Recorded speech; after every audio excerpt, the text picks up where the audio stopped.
All right. Hello, everyone.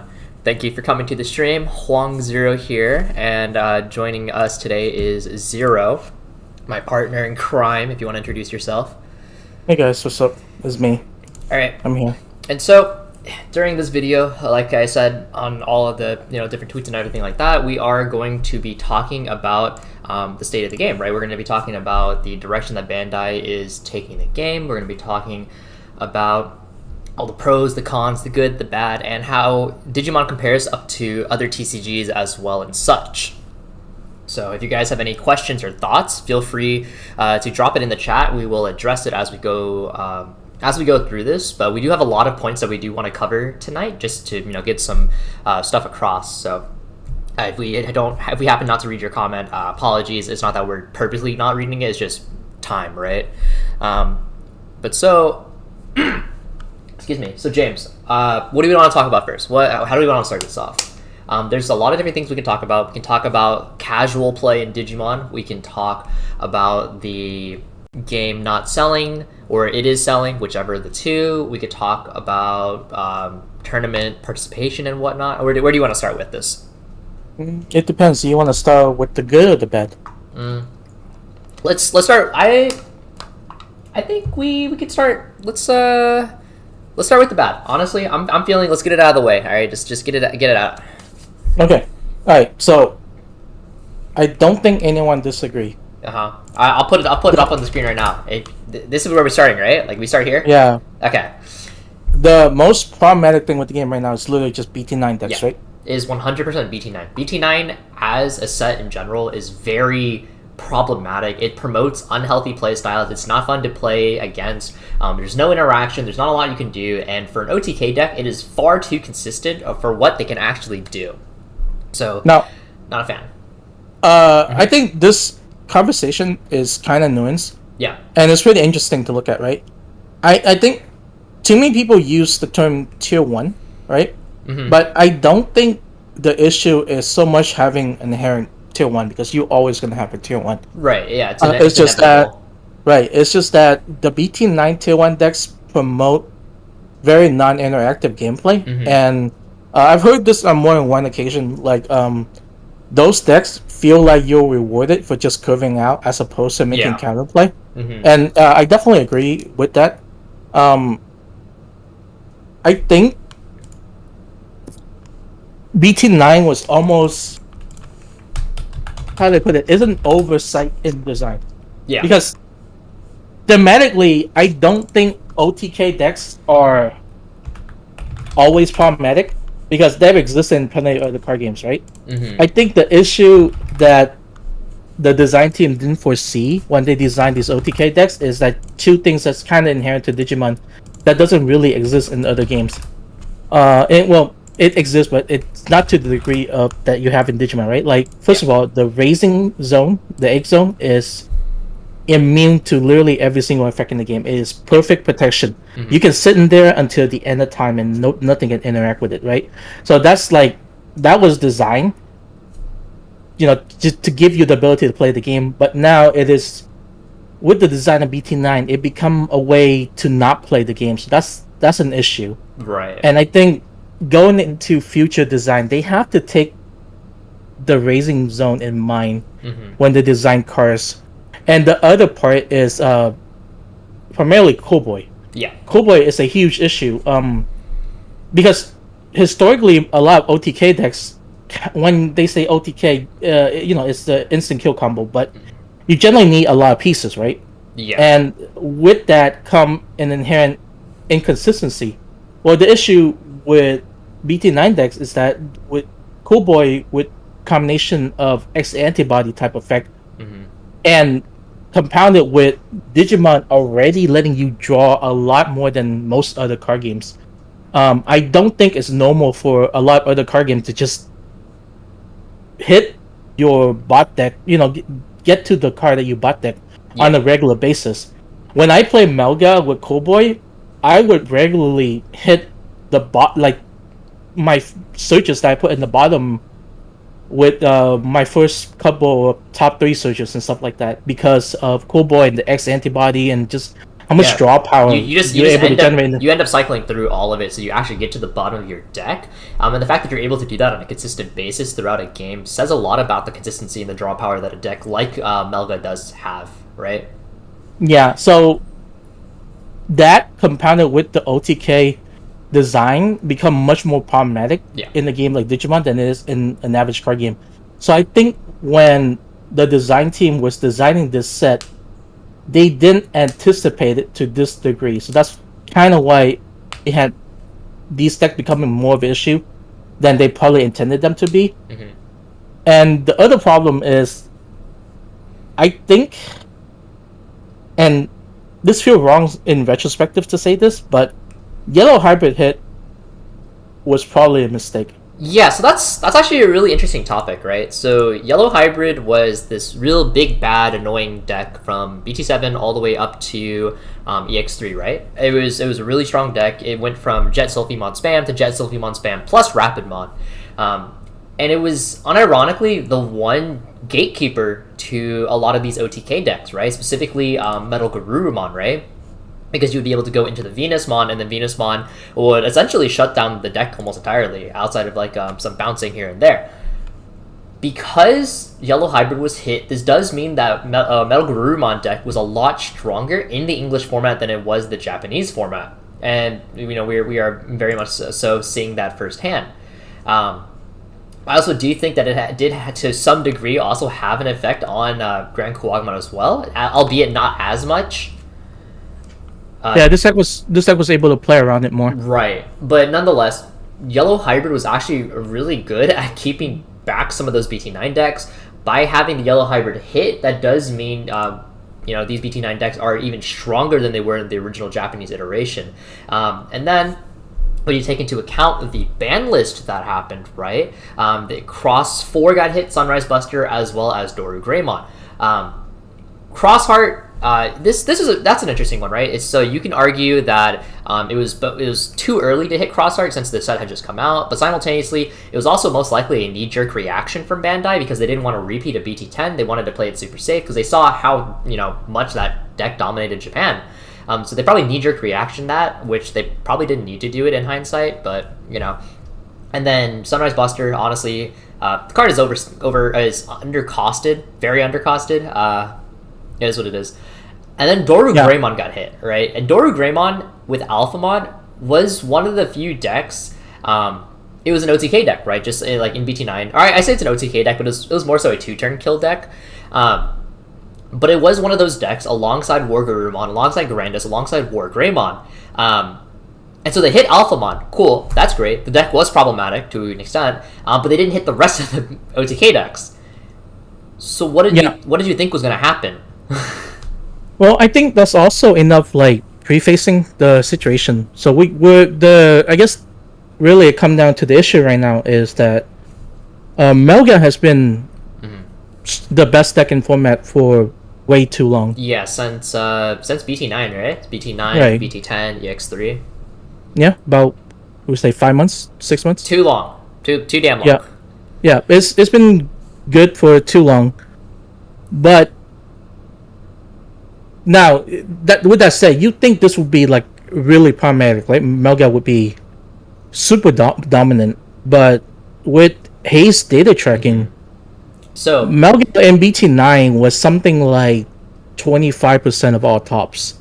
In BT10 and EX3 is like 30% of all top 16 in event. Yeah. Granted, we haven't had a huge amount of events. We've so it's pretty, on a balanced perspective, it's not really an issue, but I would like to see these decks hit just because they promote. They're not fun. They're not fun to play against. And ultimately, the most important thing in the card game is that the card game has to be fun to play, right? So I think, honestly, it's like this is an issue that can be solved with one ban list. Yeah. I want to address some of the comment. Yeah, it's annoying that we even have to try to defend the game not dying to the community, but there's been a lot of knee-jerk overreaction, especially from content creators, and not to point fingers at anyone, but I think with the release of One Piece, and the game is in kind of a slow state right now.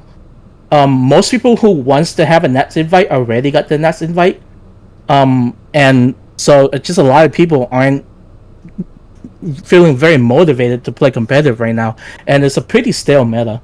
Yeah. So like, I don't know. I just feel like some people are just taking an opportunity because there's a new hype card game to kind of dump on Digimon, even though the game is in a pretty good spot sell wise. The meta is not great, but it's not exactly like. So, I mean, if you play any other card game, this meta isn't even that bad compared to meta that other card games have gone to. It's just, I would like to see a ban list, and that would be great. So, and even going forward, the design for future set, we're seeing a lot of positive, especially going BT12 onward, where the meta for BT12 is looking pretty good right now. So I'll take over really quick.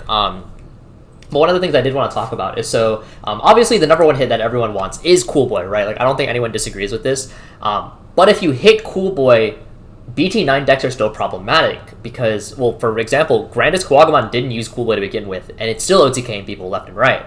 And then Garurumon, sure, you hit Cool Boy, but then you still have your blue memory boost, you still have Gabumon, Gabumon X, and then a bunch of other draw power. Garurumon promo is like a draw 4. Like, the deck is still inconsistent. I think even if you hit Cool Boy, you do have to hit the other promos alongside it. You have to hit Wargarurumon promo. You have to hit either Grand Kuwagamon promo, or you have to hit Okuamon promo. Either or. No, just fucking kill BT9 decks. I don't give a just take out BT9 decks. Yeah, that's the biggest thing, right? Just shoot the annoying decks. I really don't care if people are like, man, I don't want my deck to be unplayable. I'm sorry, your deck's annoying and make the game unfun to play. Like, sorry, just shoot it. Yeah, I definitely think that Bandai should take a more scorched earth approach to the ban list. I think just getting rid of all these problematic decks would do really well for the game entirely. Also, if we're okay, to be fair to Bandai, I think they were very proactive in the last ban list. You guys have to look at it from Bandai perspective, right? They look through their data to see what they want to hit, and the design team is primarily in Japan, right? So they're looking at Japanese result. BT10 Crossfire is dominant. EX3 Crossfire is still dominant, and going to BT11, even though Black War Greymon exists, which is supposed to be a hard counter to Crossfire is still seeing a lot of play and seeing a lot of success in the meta. So Bandai immediate reaction is, hey, this deck might be problematic. Why don't we just hit it in English 2 weeks into BT10 to prevent this problem from developing? That's okay. Like, that's them. Bandai put themselves out there. That's not a good look for a company to hit a product 2 weeks after release. Like, if Bandai honestly doesn't care, they would just left it alone and just give you the same meta that Japan went through. But they proactively try to make what they thought to be a good decision for the meta. Yeah. Did it end up working out? No. No, God, no. No. I think they missed how powerful how powerful Melga and how powerful Grandis is. But like, you can't say like that was like a really bad decision, because from their perspective, it makes sense for their hits. They even hit Alpha. Alpha was still seeing success. Like, they hit 2 of like the potential problematic deck going to the future. So it's not like they've been like leaving the meta alone and haven't hit anything problematic for like 6-7 months. We've had consistent ban lists. It's just, yes, they've missed BT9 decks, and those decks needs to be hit. But I mean, the moment we get this ban list and you hit the X antibody decks a little bit more, and honestly, I think if you want to get rid of the problems, just hit X antibody to 1. That card created a lot more problems than the value it generates for the game, in my opinion. Yeah, the option X antibody is actually really insane for what it does. Generate the ability to digivolve on attack does some whack stuff. But aside from that, other cards I do think may need to be looked at. Ice Wall, obviously, I still think this card should be at 0. This card is dumb. Sometimes you just see Ice Wall and then it's automatically a win because your opponent can't really do anything. It feels terrible to lose to a random one of Ice Wall. Simultaneously, I think Hidden Potential discovered, if your opponent happens to see it, sometimes they just blow you out, and that also feels equally terrible. Albeit Ice Wall is a lot more awful feeling than Hidden Potential. Like, I would rather lose to HPD than I would lose to Ice Wall. Ice Wall is infuriating. And then going into BT11, and now this is obviously not out in America yet, or just in English-speaking countries in general. BT11 has a lot of interesting decks, but a lot of the decks, they are a tad tamer reliant, right? Phoenixmon, Ulforce, Rust, not even Rust, Digimon, I guess, and so on and so on. And then they released Hades Force, and Hades Force in concept is really good. However, Hades Force costs way too little for what it does. So what I'm trying to say is, the idea that Bandai was going for, I could see it, and it's definitely a lot better in BT12. I'll talk about that in a second, but there are a lot of problem cards that we do have to deal with and or get past in order. Is it a lot? I think if you hit Kobo and X antibody, it get rid of like 90% of the problem. I think Black War Greymon with Kobo and X antibody at 1 is much less problematic. It is. Malga is still super annoying, but without Kobo is less problematic. But I think you should still hit both promos. I don't think this is a side tangent, but the existence of stable promo is generally not good for the game. It's not good. It's expensive and it's hard to acquire, and it's just a pain. You don't want your meta decks to have good promos. To be honest, it's honestly better for the game just to ban these promos, just so people don't have to go through the trouble of trying to obtain them. I do agree, though. Realistically speaking, if you hit Cool Boy and if you hit X Antibody, the BT9 decks, and as well as Black War Greymon, do get a lot more tame. It's a lot easier to deal with them. Like, War Garurumon without X Antibody is a lot easier to deal with without Cool Boy. Black War Greymon loses a lot of its protection from the Greymon X and whatnot. They have to run the old Greymon X. Red Greymon X. Yep, and that one doesn't have the 2 cost reduction inherent to Greymon X. And this prevent them having to hit brand new cards that just come out. So, and then real quick, aside from that, these are cards we want to see hit, but in terms of the design, and this is like a really huge thing amongst people, is the direction of the game.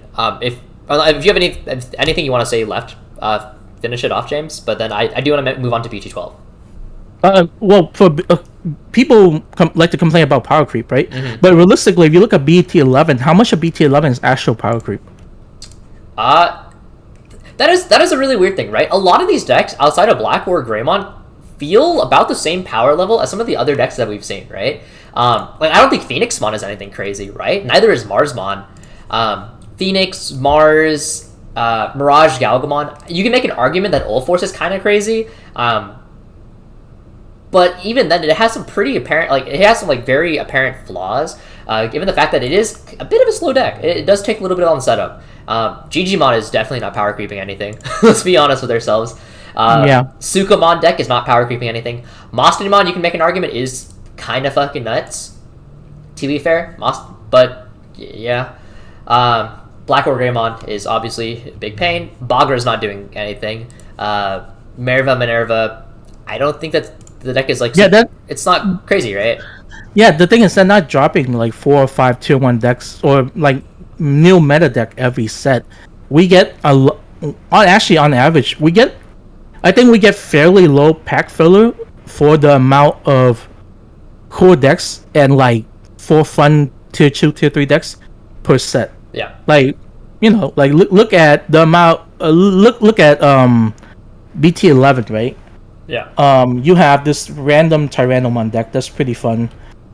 You have old support, you have the Digimon deck, right? And then you have one thing that Bandai is very good with doing with this game is that they consistently give support to random old decks. It might be 1 or 2 cards. It might be not even be huge power relevant card, but a lot of old decks just get new toys randomly. So in a set. In general, the legacy support is actually phenomenal in this game. A lot of old decks come back to the forefront one way or another, just because of Digimon's rich and elongated history and whatnot. The fact that we were able to bring back Ulforce, Moss's gain support, even this Digimon deck technically works alongside some of the older support that we've previously gotten, Black War Greymon, etc. Even Justimon is still randomly getting support, right? It's just a lot of legacy support that's really nice. And so before we go into B212, actually somebody brought it up in chat, talking about the matchup dynamics in Digimon. But before we get into that, I do want to read a couple of comments from chat. Again, there's a lot of people chatting, so I won't be able to get to everything, so I'm just going to read a couple of things. somebody said, Mutant Carrot said, when I talk about power creep, I'm talking about Blazing Memory Boost being a +1 memory, draw 2, play Kiriha. So yes, Blazing Memory Boost is a really, really powerful card. I totally agree. It is very strong. However, it is A, it's archetype restricted, and B, it costs 5, which is pretty hefty. And Kiriha himself isn't exactly, what's the word I'm looking for? It's a play enabler. Is not a plus in any sort of way. Yeah, exactly. It's a play enabler. It's not a plus enabler, right? It's not you're playing Davis for free. It's not you're playing. Yes, it's powerful to drop a memory tamer, but it's also kind of RNG whether you get it or not. In a way, I kind of understand why they made that Blazing Man Boost the way it is.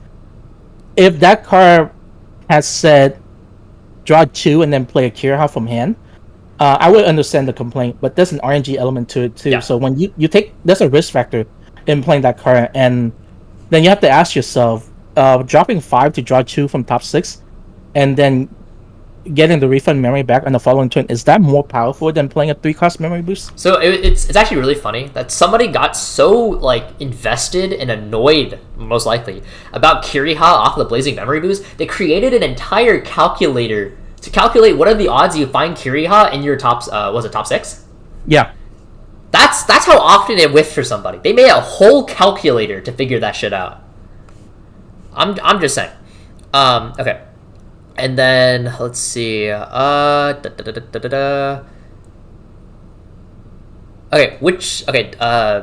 so Tefrey said, power creep. You want to get Tay in here? Yeah, we can get Tay in here for a bit. Let me just DM him. He can come on for a little bit. Wanna join? Okay, and then that's fine. We'll get Tay in here and then we'll move on. But we have matchup dynamics. That is a really big one for a lot of people, right? This is the one area of Digimon where I do agree that we do have a problem. I think Digimon matchups are pretty skewed. To be very frank and honest with everyone, in other card games, when you play a bad matchup, you can kind of wiggle room your way and make it work, right? In Digimon, sometimes it just feels awful. It feels like 80-20, 70-30. It's just terrible. And James and I, Borzero, we discussed the main reason why we felt this way. A lot of the reasons why these matchups went this way, is the fact that Digimon color identity is very inflexible. They try to keep colors as true to what they are intended to be as much as possible, and in doing so, you make it so certain colors just can't beat other colors. For example, versus Black War Greymon, okay, well, if your forms of removal are bouncing, bot decking, or even popping by effect, congrats, you can't beat Black War Greymon. So that means, okay, well, blue's going to struggle a bit, red's going to struggle a little bit, right, etc., right? To be fair, I think Black War Greymon is a freaking terrible example. Yeah, no, okay. Greymon protection is too. Then let's go back. Let's say Craniumon, right? Exactly, my point. Yeah, if you're play red to Crania and you want to hate life. Yeah, if you play yellow into Crania, you probably want to hate life. The main gist is yellow gets through Crania, right? Yeah, it does. Yes. Okay, never mind. Yeah, I was thinking Breath of the Gods. Yeah, but if you play red into Crania, it feels awful. But the main gist is in Digimon, color identities are very non-flexible, and so if you play a color and you pair into a bad color, it's very unlikely that you have the tools to actually get out of that bad situation. However, we do see a bit, and I say a bit because obviously it's not a lot right now, but Bandai has started to implement a little bit more flexibility in their color identities. Specifically, battle destruction by combat was very much so a green thing, right? I think we can all agree that it was very much a green thing. But then Bandai introduced the raid mechanic, right? Marsmon got raid. I think Gallantmon got raid. Yeah, Gallantmon got raid. Yeah. War Greymon got raid. Imperial Ultramon fundamentally got raid, right? Kinda. Arrestor got a brand new form of removal. Yeah.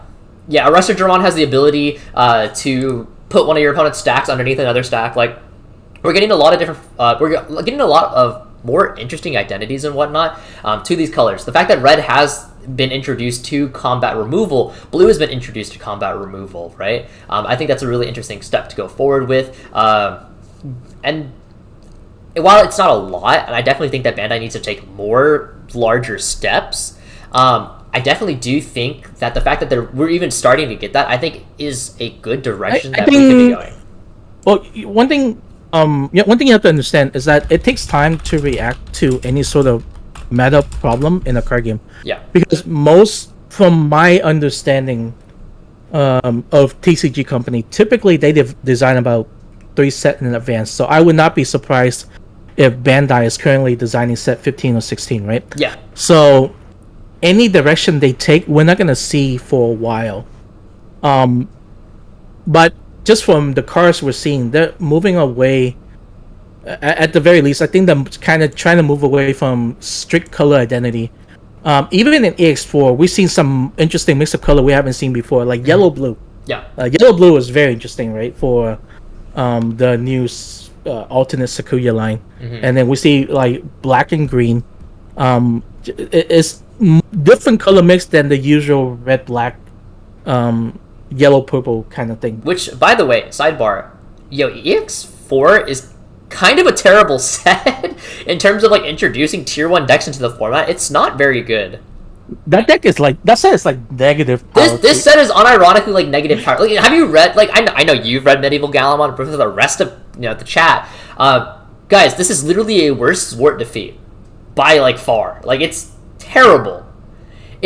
Play this card without battling and without paying its cost. Return this Digimon to the hand at the end of the turn. Why? Like, but yeah,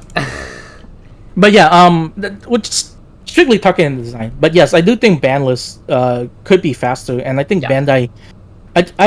I'm hoping that we see a ban list from Bandai before Natset, and I feel like we might get one, just because of how often Melga is topping, and Bandai seems to have an aversion to seeing the same deck topping over and over. Yeah. So we might just see a hit for Melga.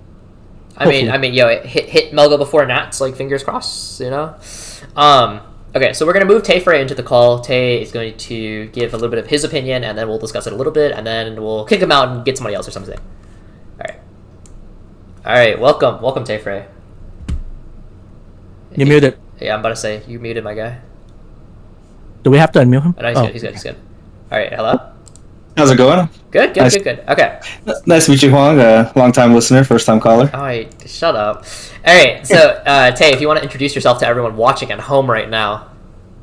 Yeah. Hi, guys. My name is Tay Frey. I'm a Digimon player in West Texas. I stream and very rarely do YouTube. At a competitive level, I've got a few top 16s, hoping to get a little bit higher. And I'm, I guess, known for playing green. And the thing that kind of separates me from a lot of the competitive mindset of people is I'm like a here and now kind of person. Like, the new sets that come out, I learn them as they come out. I don't really look forward into cards. So, like, my opinions on power creep and the state of the metas based on what we have now and not what we're getting in the future. No, that completely fair. And we did want someone with that perspective, right? I do understand that because of the way we do content creation, Alex and I have to constantly look at future stuff just so we're prepared. Yeah. And we'll constantly look at Japanese meta. And we do realize that Japanese meta and English meta tend to be divergent from each other, primarily recently due to different card pool and ban lists. So, if you want to go for it, man, like, your floor is yours. Yeah. Well, let me hear it, Tay. What do you want to say about the Digimon card game? Let's get into it. Give us any pushback. Give us a hot take, bro. Hot take? Well, I don't have hot takes. Okay. Just to, like, kind of catch up again, like my stance and everything, what we all talked about so far. Power creep, it's going to happen. Otherwise, from a business standpoint, you're not going to make money. Right. If BT4 decks were still top tier, like, who would be buying BT9? Who would be buying BT10? Exactly. So, the game has to evolve. We're getting new keywords like raid, evade, all these other things. If it was still just blocker, still just reboot. If we didn't have blitz, game has to evolve in order to keep it interesting. the color aspects, like every color has its identity. You know, red is a destruction based deck, blue is a memory manipulator kind of deck, stunning as well. Yellow's recovery, green is a suspension cheap evo. Black is black blockers was the identity for black, and now it's kind of like a reboot. Now they're just immune to everything. Like yeah, it's just like the immunity deck, and then purple's trash kind of deck. And just like based on that nature, colors are going to struggle against certain colors. Like as a green player, I hate playing red decks because I have to play absolutely perfect, and I have to change my play style. I can't go wide because I'm going to get popped. But that's my view on that. Okay. Yeah, and then EX sets, I see the cards as they're announced, and I look at them just to see what Digimon are coming in, because more than anything, I'm a fan of the IP. Yeah. That's why I play the game. So I see some of the EX4 cards, I'm like, those look pretty cool, especially the new dual colors. But yeah, I think up till even now, the EX sets haven't been that great, because you look at EX1, what's played? Analog Youth is played Ice Wall in some decks. Ice Wall's still a staple blue card. But the bosses aren't played. You don't see a lot of Machine Dramon decks. Whoa! Machine Dramon gets support in BT11. Machine Dramon gets support EX3. It gets support every. It got support in BT12. It even got the EX3 stuff with Chaos Dramon. I swear, this one designer at Bandai who's like, Machine Dramon's my favorite Digimon. You're gonna be good soon, my son. One more card. No. It's the one designer from the My Hero card game where they're like, I love Kirishima, and they overtuned Kirishima. That's this guy with Machine Dramon, and he's just not very good at his job. Someone said blue does way more than other colors. Do you guys agree? I do, and that came from, I think, BT5 when they had 3 floodgates, whereas every color, you had your memory blockers, only 3 colors had them, and then your reducing Digivolution cost, 3 colors had them, but then blue had it as well. Blue only had Siako back in BT5. Well, it had Siako, and then it had Madoki Beta, or Madoki was BT6. Madoki was BT6, yeah. But regardless, blue had access to multiple floodgates, while every color, you only had one. And I remember, I think it was Nats, that Dan Vang did. Yeah, he teched the Madoki Betamon. Madoki Betamon into his Bond of Bravery deck because Red didn't have a memory blocker. Actually, I think he did like Madoki, Terrier, and Gazimon. Something like that. Yeah. Yeah. But yeah, like blue. Just looking at this format all the way back till hybrids, blue has been dominant, and it's not just the same deck. Right now it is Melga X, but Imperial is solid. Of course, you had your blue hybrids, and then even before that too with Bond of Friendship. Blue doesn't have a bad matchup with yellow hybrids being gone down, as far as color wise, because the yellow decks that are being used now aren't as stalling, or they're mixed with other colors, because you have your yellow red stuff, security control, or yellow purple, and the only reason people are playing those kind of stuff is to stop these OTK decks, Grandis or Melga. But yeah, blue your game plan against blue is try to stop them from gaining memory or trying to go wide, but Melga just bounces everything, so. I called this from day one. The moment we started this game, and look at our earlier video, I told Alex, Hammond Shark is broken. Blue is busted. Dude, blue is busted in every game. It just is. Funnily enough, I don't know how much you guys actually pay attention to. Battle Spirits in Japan, blue is the #1 deck. Bandai just really like blue. Bandai really likes blue. The B in Bandai stand for blue. Honestly. But I honestly, okay, I think the reason blue just seemed to be always the best at everything is because the core identity that they decide to give blue, right? The core identity they decide to give blue, what is it, do you think? 1 is card draw. 2 is multi-attacking. 3 is memory manipulation. Resource efficiency. Yeah, it's literally all resource efficiency, which is the most important thing in this freaking card game. It's the most important thing in any card game. Let's be honest with ourselves, right?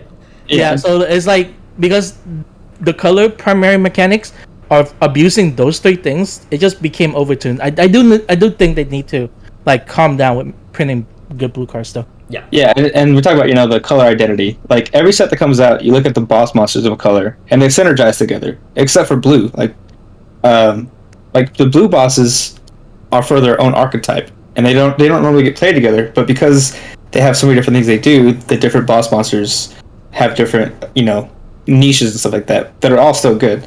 Like you look at things that like the Hexablow stuff, like that didn't take off, but what did it synergize with? Its line at the lower levels, and then the stuff that came out alongside the blue, like the what was it, Regulusmon? Was that same set? That was way later. That was on BT9. Okay. No, there was Nope. There was so BT5 megas that came out, or yeah, BT5 was Metal Garurumon, Neptunemon, and Pukumon. No, Pukumon's BT6. Okay, so it's Metal Garurumon, the rare one that win Digivolving bot deck and on delete, and then Neptunemon.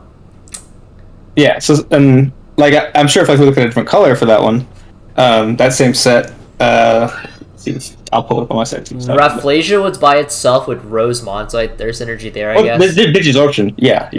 Or Digiburst. Digiburst, yeah. It's like you Digiburst, you gain your extra effects. You stun something, or everything with Digiburst gains, plus whatever. Okay, so somebody did point it out. Regiclemon or whatever, that guy.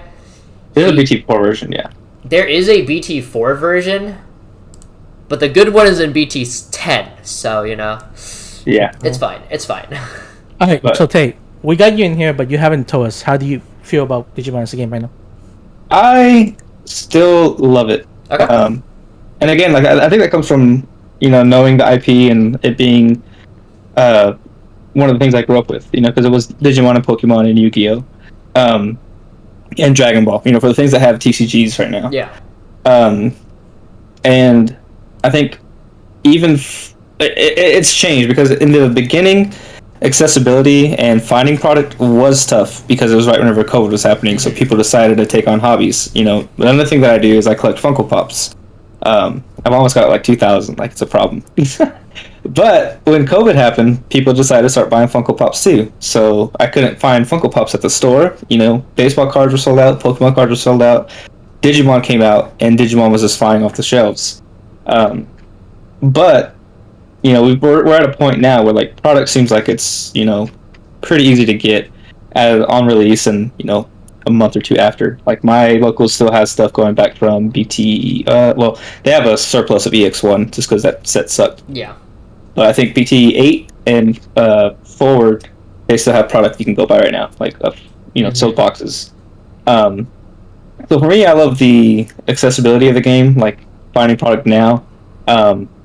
It's got a high ceiling. Like the good players are really good. Yeah. But you can introduce it to anybody, and like it's basic enough that you can teach anyone, and they'll understand the concept. Structured decks are good enough to where you can play and get a full feel of the game. Yeah. And just like I see the people saying like they're not loving the game anymore, and like as far as the content creators who are coming out and saying that they're not really enjoying the game as much, they're not saying the game's dying. They're just saying for them, they're not happy with it, or they're moving on to different things. Mm-hmm. Which I think people see that and they think, oh no, like this person I know that everyone sees, from time to time on Twitch or YouTube or in tournaments, wants to stop playing. They start freaking out because it's a big name person. But if you look at everybody else who's still playing it, like, there's only a handful of content creators for Digimon that a lot of people know. Yeah. Like if it were Mario, Steven, and Alex that said we're not playing Digimon, like the community would freak out because those are the big three. Yeah. But because there's only such like a small amount of people in the limelight, like it makes it seem like a big deal. If you look at everybody who doesn't do content creation, who still plays in tournaments, who still does their locals, who still does Discord stuff, who still playtests, like the game is still there. Like it's not dying. Yeah, like the last Ultimate Cup sold out. It was 550 people play it. Yeah. Yeah, it's like that. If you worry about the current state of the game, like in terms of people playing it, I wouldn't be worried too much. I mean, look, One Piece just came out. People are gonna try to play One Piece, and because one is a popular IP, is honestly is really pretty cheap to get into. I was very surprised. I actually thought One Piece launch was gonna be pretty scuffed, right?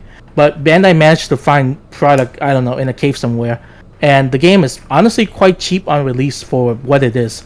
And so people see this brand new toy and they want to play it. And honestly, I pick up a couple of decks myself. The game is fun. Yeah. If you enjoy One Piece, go play it. No, cool.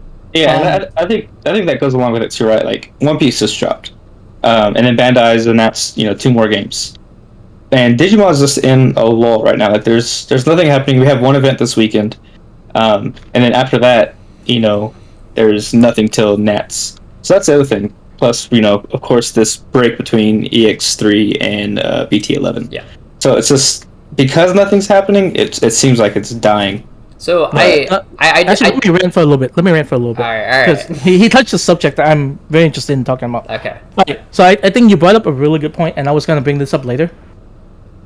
But I think the huge thing that a lot of people don't talk about that's really good about Digimon is how accessible this game is. This game is so much more accessible than a lot of other TCG on the market right now. Think of like an average box pull rate, right? I am pretty sure Bandai card games right now have probably the best pull rate in the TCG industry. And if I'm wrong, somebody point that out, please. But typically, if you get like 2 booster box, and in most booster box, you're able to build a almost complete playable deck just from card within that booster box, or you might need like a starter deck or something. And I think that's a huge point that people underestimate, is that when you're trying to get a new person into your card game, you don't have to be like, yeah, you need to buy this product, but then you also need to go pick up this single, and then like these 5 other products to get like a complete deck together, right? It's just more like, hey, you just need to buy this to get in. And the other thing is that Digimon is like dirt cheap. I have very specific decks. Most of the decks in this game are like $50. Bloom is a tier. I guess I'm calling Bloom a tier 1 deck. I think it's a tier 1 deck, but Yeah, and it's like a $50. It's like a $50 deck that you build over 2 set. Base rarity, of course, though. Yeah, I mean even Melga is like dirt cheap. You have to pay. The promo is annoying. It's like $10, I think. It might have gone up. I don't remember. Yeah, and real quick, like on that note, just like the cheapness. Like you look at our most expensive card that's not a prize card, and it's probably Ultra Art Death X. It's $100 and something card. Where other TCGs, $100 and something card is a staple that you need 3 or 4 copies of. My Forbidden Droplet PTSD kicks in real hard there. $110 a copy. See, exactly, and like that's like Death X. Like I've yet to see like a 4-copy Death X deck. No, dude, you struggle to find even 1 copy in decks nowadays. To be fair, yeah, actually, if you go look at top 16 for big tournament. Are people even playing like 1 copy of Death X in live build? Not really. It doesn't do a lot into the current like really good tier 1 decks. It's like I don't know. I feel that card is underrated and overrated at the same time. I think it's really good, and it's potential. This is one thing that Alex and I talk about a lot. Is like Dead X is potentially problematic in a casual play environment. Yes. At the same time, it's very overrated in a competitive play environment.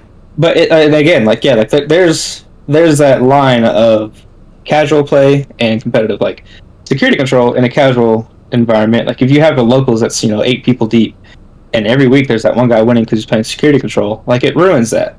But if you play like in the competitive sense, bigger tournaments, 8 or 9 rounds, like maybe you'll play 1 security control person, but out of all the people that play security control, every now and then we get 1 or 2 that cracks the top 16. So like the volume of people and players like does affect how certain decks or cards are viewed as well. Do you think a 3v3 format hosted at local will mitigate this problem? Because as you said, there may be that one guy who plays security control because I don't know, he hates everybody, but not everyone's gonna want to play security control. So maybe if you have a local of like 3v3 and you get 5-6 team together, do you think that mitigated the problem at the very least in dealing with these tier 1 decks? Because your team, you're probably gonna run into them, right? But individually, you're less likely to have to play into the tier 1 decks. Yeah, and that comes down to having like enough people to run a 3v3 event, because my locals is 12. Sometimes we'll have 16 people. So we're looking at 4 or 5 3v3 teams. But like that's not even just 3v3, but you look at stuff like Magic, where they have like alternative formats. Maybe that can like mitigate some issues too. Like I said this in chat earlier, but like if we did a format with no promos, like how many tier 1 decks change? Doing stuff where maybe going back and playing past formats, or doing something with a complete color restriction, like no one plays this color deck this week or whatever. Like I think there's ways, but it comes down to like the actual local level communities coming up with that to. And we were looking up the Bandai document earlier. They officially support this. They have a list of alternative game mode you can run. You don't have to do a standard game mode. It's up to you. If your local feels like the game is stale and you guys want to try to do something different, it's there. Like the tool is there for you. All right, real quick, I do want to interject. So first of all, I did see Digi Boss Battle said $500 gets you a playset of everything in a set. I think $500 is overshooting it. You definitely get everything for less than $500. I feel like you get rare and below at 3 boxes. You get 4 boxes, you'll have 3 or 4 of the SRs at a playset, and you just gotta buy singles after that. And then secret rares are going to be like the wrench that gets thrown in there. If you're lucky, you get a playset of both in 4 boxes, because you get one slot is going to be the secret rare, the other slot's going to be the alternate art of the other secret rare, and just repeat that 4 times. You get lucky. Yeah, and then really quick, that aside, going back to the accessibility and everything like that, right? Digimon is dirt cheap. Like, just being very honest about it, Digimon is probably one of the cheapest, if not the cheapest TCG on the market at the current moment. I think Pokemon might be cheaper, but I don't know. Pokemon is probably cheap. Pokemon is probably cheaper on average, but regardless, it is one of the cheaper TCGs that is currently on the market. You can buy singles. Like, that also completely totally works.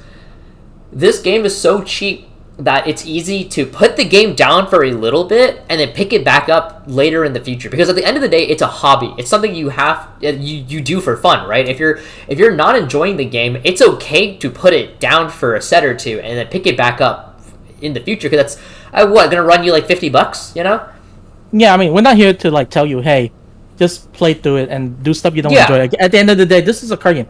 Like, you should be doing whatever you think is best for you to have fun, because this is, again, it's a hobby. And like, it's not for us to tell you like, hey, just like ignore all of this shit with the game. The game certainly has issue. Like, we're not ignoring that. Every game has issue though.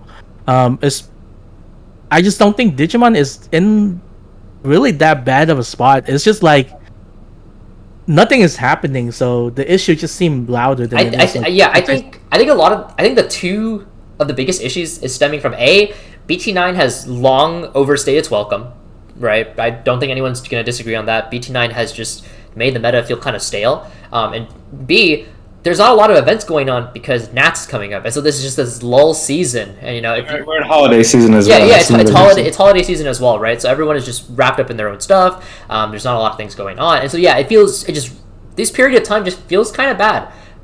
It was very similar to this back in last year's going up to Nats, right? With the EX1 format, it was very similar to this. So I think this might just be like Bandai's idea of a grace period, like a rest period or whatever. But as far as the game is concerned, Digimon is still doing super well. If you watched my video earlier today, we pointed out the fact that Digimon is the only card game consistently making it into the top 25 products a month, alongside Magic, Pokemon, Yu-Gi-Oh, which you're never going to beat the big three. It's just never going to happen. So Digimon at 4th, like going off of like month by month basis, 4th is not terrible, right? D&D is obviously D&D. That just has its own history and everything. And Weiss had the Hololive. We sell. I would say Digimon probably sell less than Weiss, but Weiss has a huge collector market. Weiss not only had a huge collector market, that's when Hololive came out. Yeah. And Hololive alone is going to boost your sales like crazy because it's Hololive, right? Yeah. I want to go back to something you said real quick, Alex. So you talked about it's a hobby. You're not losing anything if you take a break. Yeah.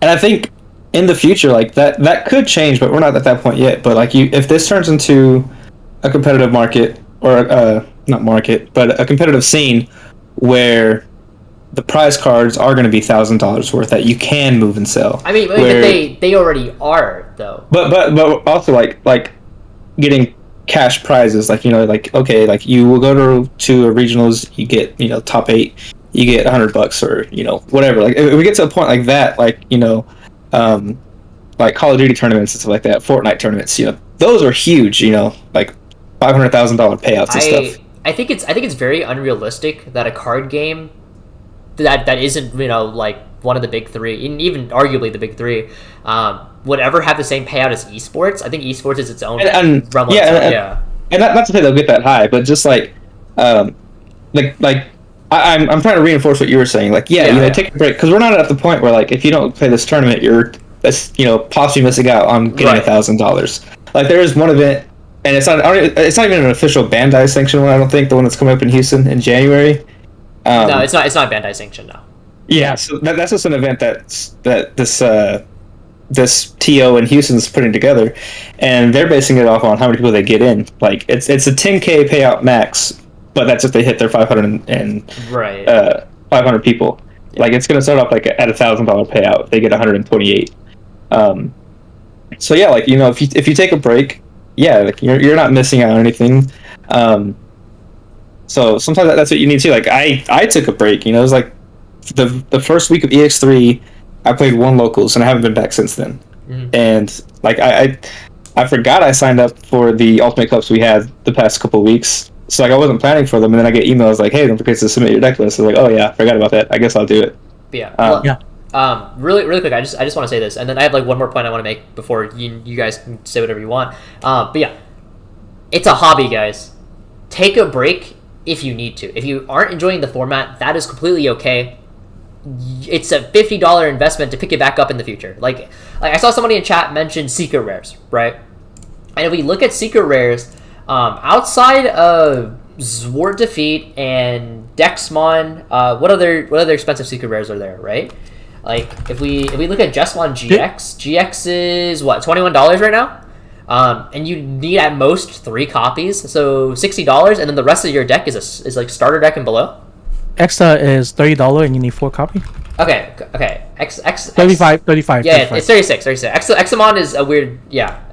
But Examon's also for people that want to play Examon. Like, that's the thing with secret rares too, and just SRs in general with Digimon, is like, you don't need every single one if you're only planning on playing a very specific deck. You know, Defx is the outlier, but even then, it doesn't. Right. It's not mandatory in every deck. Lucamon is $32, but you never play more than 2, if that, right? And then if you look at the price of the rest of the deck that Lucamon would normally go into, I mean, how much are you really spending, right?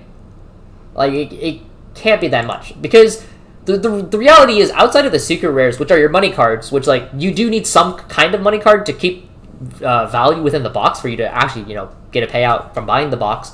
Digimon super rares are pretty dirt cheap.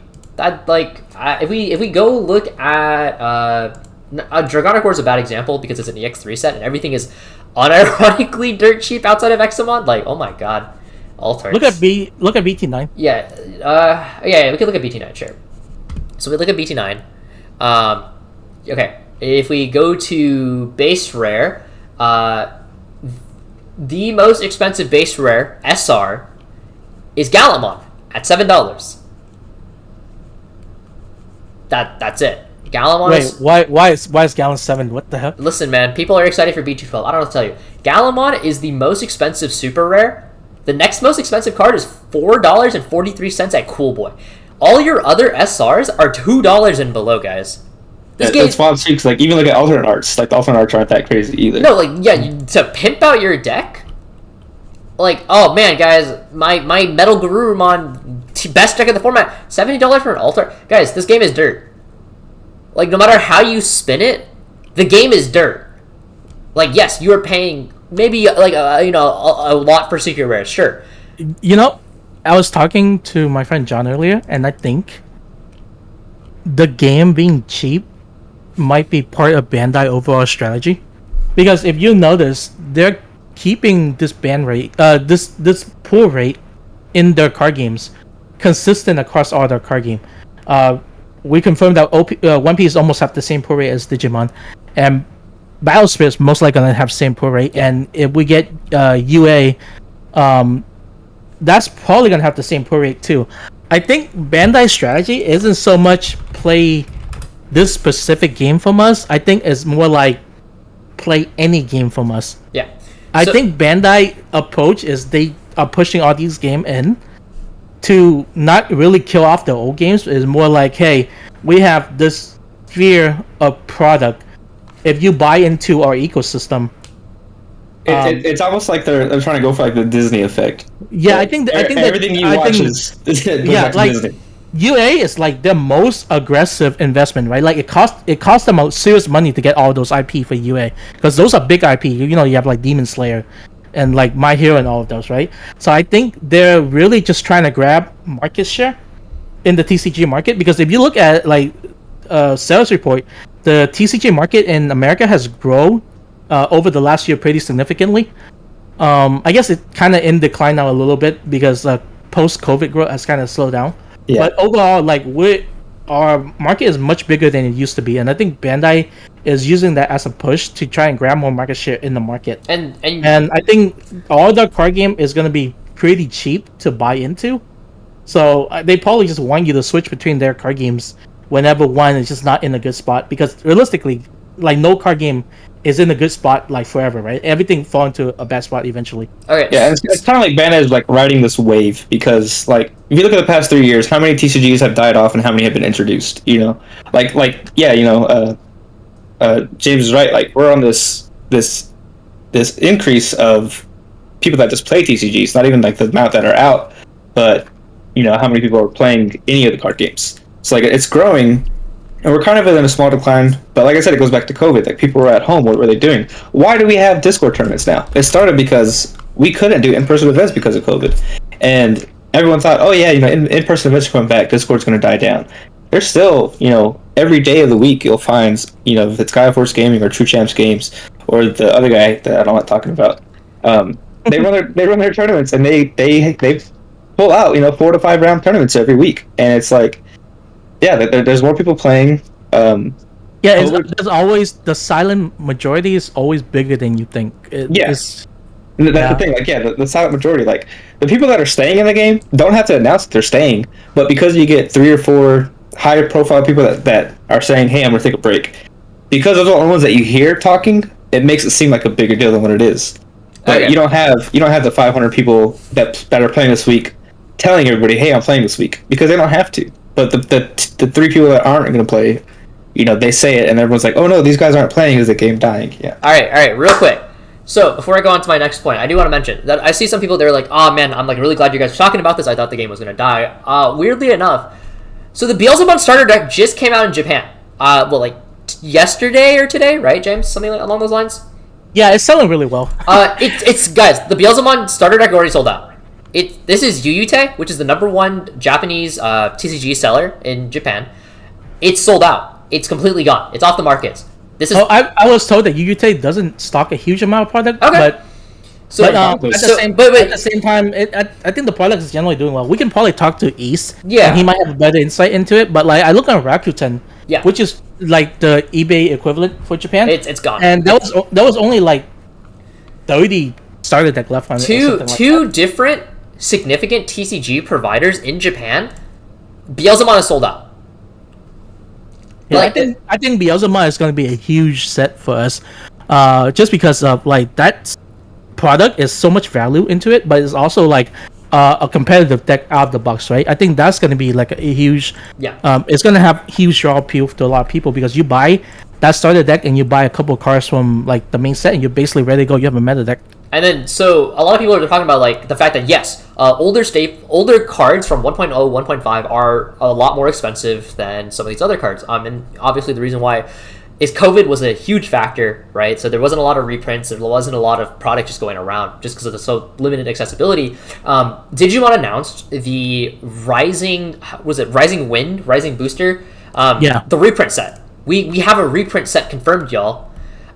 And the reprint set, I'm gonna go ahead and pull it up. Actually, give me 1 second. I'll put it up on the screen. But the reprint set is absolutely huge because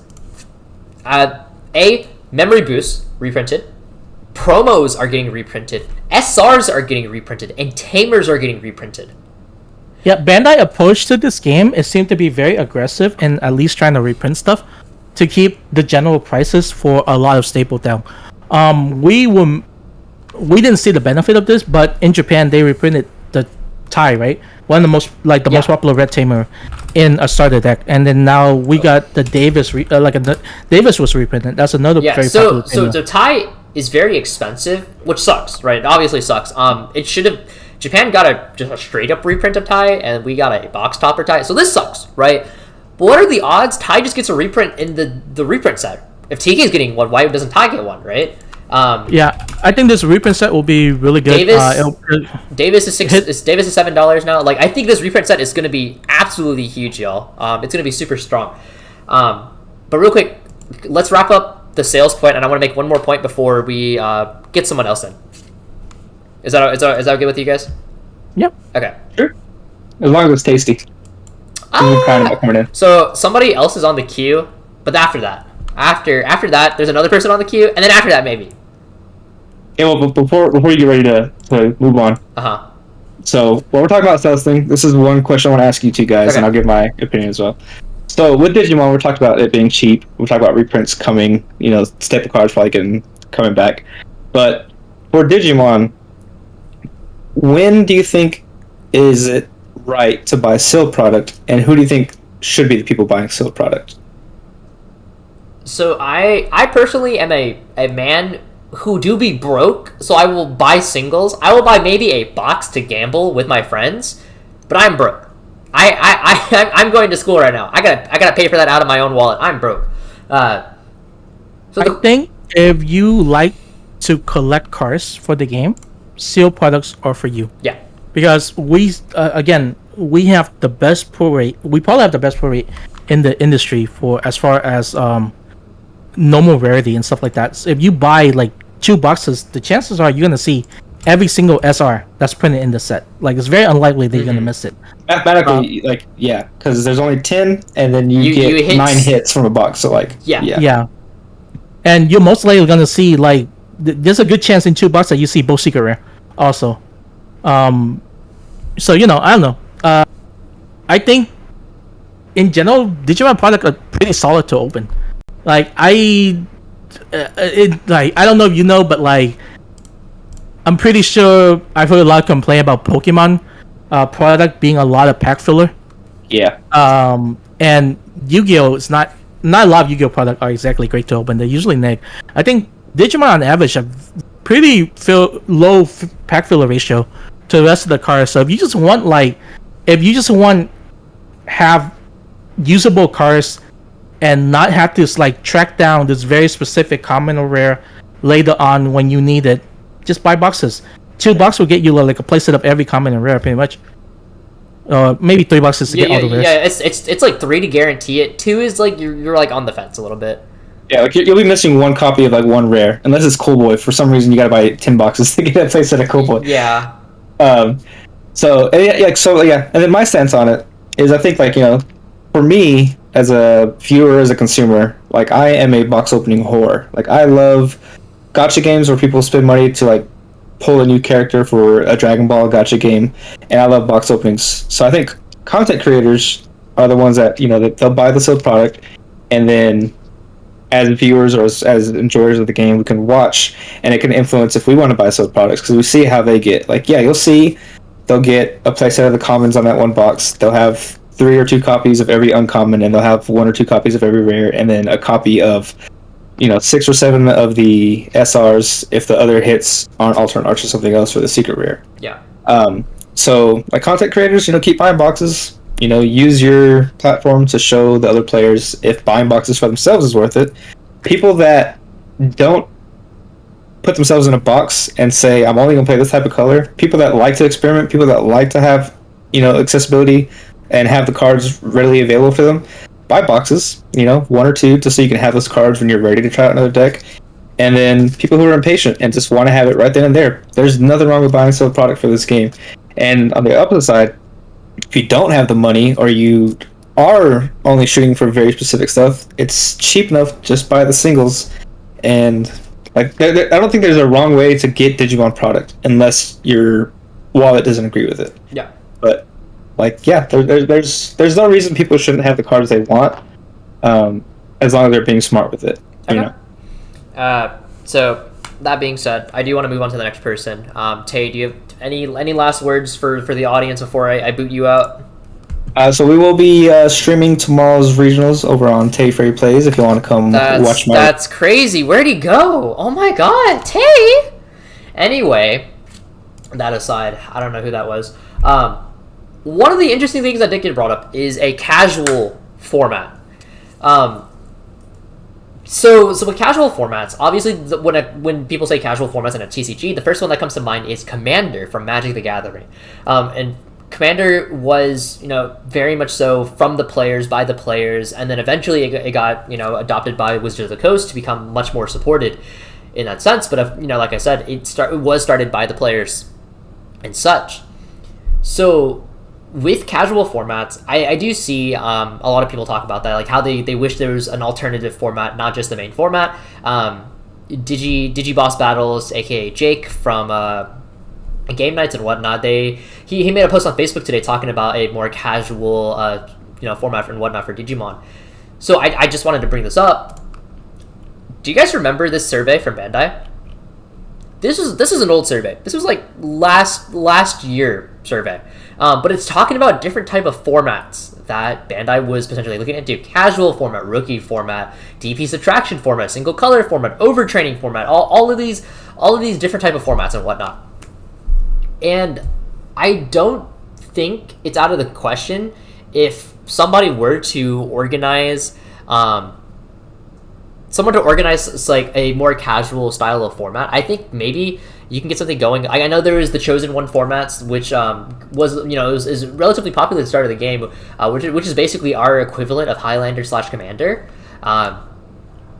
So I do think if Digimon wants to entertain something more along the lines of having a casual scene, an alternative format, that stems from the players. The players themselves would have to hosting events, get more interested.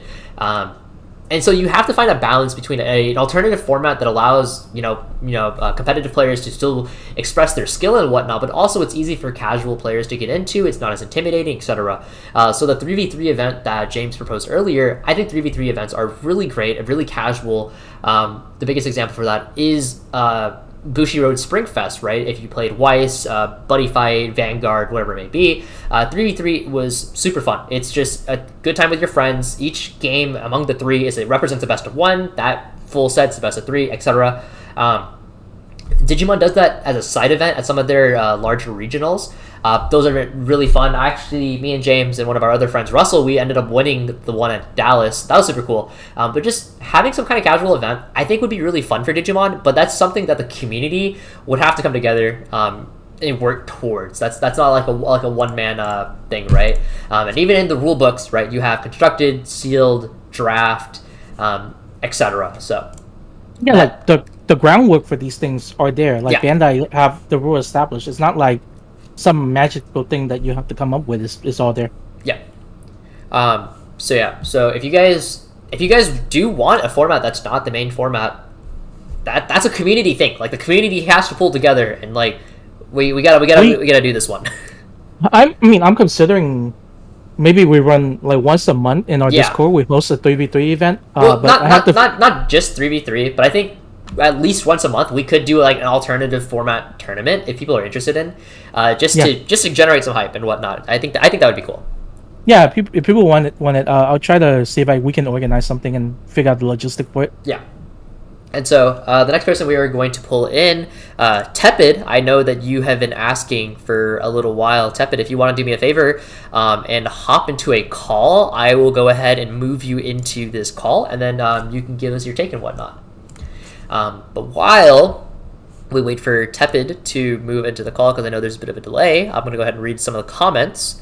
Let's see.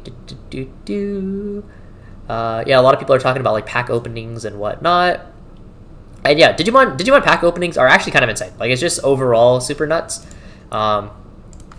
Can you move into a call on my server? I'll move you. Yeah. But Digimon pack opening in general is really strong. You're more than likely guaranteed to get like whatever you need. Also, Tepid, welcome. If you want to introduce yourself to everyone watching at home. 1 second. Can you hear me? Yeah, you're good, man.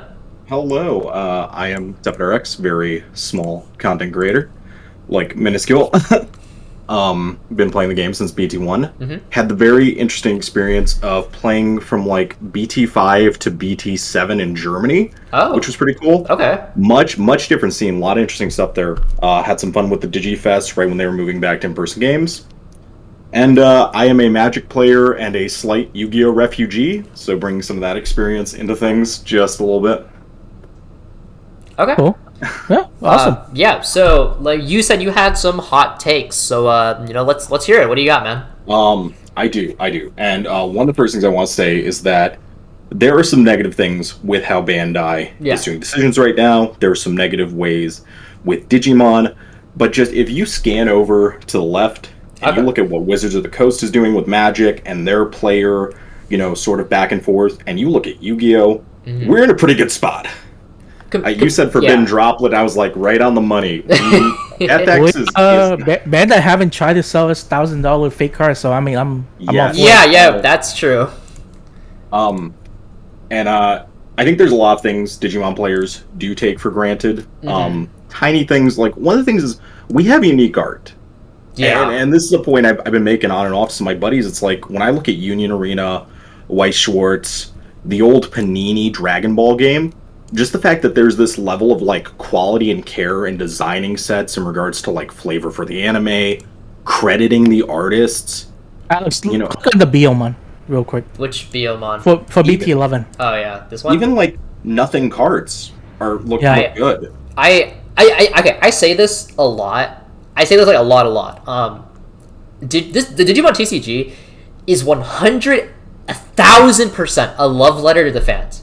The amount of care that goes into the flavor of every single card is absolutely nuts. From set 1, I remember one of the first things we noticed was, the BT1 Omni pops a bunch of things of the same name. Yeah, so you can pop the movie. all your opponents' Diaboromon. Yeah, exactly. Yeah. If you're that's the one thing, right? If you're a Digimon fan and you know like the random lore of Digimon, you realize how much random lore that they just throw into the game that sometimes you don't even realize, right? One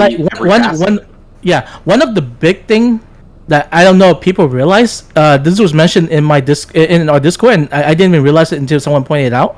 But Victory Greymon, the reason Victory Greymon popped a 6K is that it was confirming one to the game that the Agumon that evolved into Victory Greymon has taken data from a Gallantmon. Yep. Like that's the kind of care that get put into a game by a design team that really loved the game. So like they're gonna make mistakes, and I understand that, but I fully believe in this team. Like they're trying to do what's best for the game, and of course everyone they're gonna make design mistake. They're only human. Yeah. Building off of that, and then this transitions from like a positive into a fault. Okay. This is one of the better games for legacy support. Now, when I started, I didn't have access to the starters. I didn't get them to like set 4 because it took me going to Germany where they actually had them. Yeah. And I remember my deck was Greymon, and it was you remember at that time up until we got Marcus, it was like nothing. It was just like I watched Adventure when I was a kid, I'm going to play this character. Yeah. And then watching that evolution of that archetype actually continue to get support to the point where I'm still playing my BT1 Delicate Plan War Greymon. I'm still playing Agus from one of the first sets. Yep. Your cards do not just get thrown away. One of the best things you can do is continue to retain your cards as they get new life. And if you view stepping over to Yu-Gi-Oh! Again, heroes are a pretty good example. I think there's a heavy level of familiarity with elemental heroes. Right. When they want to revitalize an archetype on Konami's end, they're just like, okay, tune up one card, make some obtuse, wordy support, a searcher that's also a field spell, that's also a mill 3, and then just juice it up, get the nostalgia money, and then just dip onto the next thing. Yeah. Whereas with Sorry, go. I was going to say, that's a really interesting point that you brought up, is that with Digimon, how they design their cards, every single card has flavor, and every single card is very unique to a previous card, right? Like, anytime we've had a direct upgrade to a card, where that's what I refer to that as vertical power creeping, right? It was where you just have a direct version of a card that's much better. It's always a card that was never seeing play to begin with, or is like a very outdated card. It just wasn't a very good card to begin with. The biggest example, right, is Victory Greymon. Old Victory Greymon is Digiverse 2, pop 8,000 or less DP. New Victory Greymon is essentially pop 8,000 or less, and then it does a lot more. And so yeah, like this Victory Greymon is a lot better than old Victory Greymon. But who was playing old Victory Greymon? Even in that, there's this interesting sweet spot where I picked up a Victory Greymon old because I liked the character. Yeah. And I did briefly play one in some bad deck I was playing around BT5. But the interesting thing is we've had one functional reprint, one functional upgrade, strictly better that I can think of. And it's Dromogamon to, I think, Weedmon. It's Dromogamon to Vegemon, and Vegemon is stronger than Dromogamon. Because Vegemon was a misprint that they just ran with. But here's the cool thing. Even in a scenario like that, Dromogamon is a beast. Where he has that subtyping down there, the often ignored, like till recently subtypings, where Dromogamon could be better in a circumstance. And even with Victory Greymon, yeah, the new one's better, but consider the following. If they ever print a new manga, V-Tamer Taichi, or the protagonist from the manga he was in, and he names Victory Greymon, you might even find yourself in a scenario where you're playing one off of the old one. All right, listen. Cards can get... Yeah. The real thing is that they print Digiburst support, and then you play this one over the other one. Like, I'm just saying. You never know. It's... I remember he didn't do a lot, but the Black War Greymon secret, that just exploded when they were like, oh, it's a board wipe with BT8 Metal Gray. And it went from bulk to spike and then leveled out because it had a place to exist. Yeah. And that was a nothing card for a little bit. I mean, we're still playing BT1 War Greymon. Yes. It's been like 13, 14 set, and we're still playing BT1 War Greymon. Also, really quick, somebody pointed out the fact that new BT11 Vmon power creeps starter deck Vmon. And I just want to say, hey y'all, this is 1,000 DP, and then starter deck Vmon is 2,000 DP. Which, to be fair, it unironically does randomly come up here and there in Digimon, just because DP is like that valuable of a thing. So like, it's never exact. It's very rarely an exact 1-to-1. And then if you're continuing that, this is where we come into a bit of a negative. And you see a little bit of this in what Japan has done with BT12.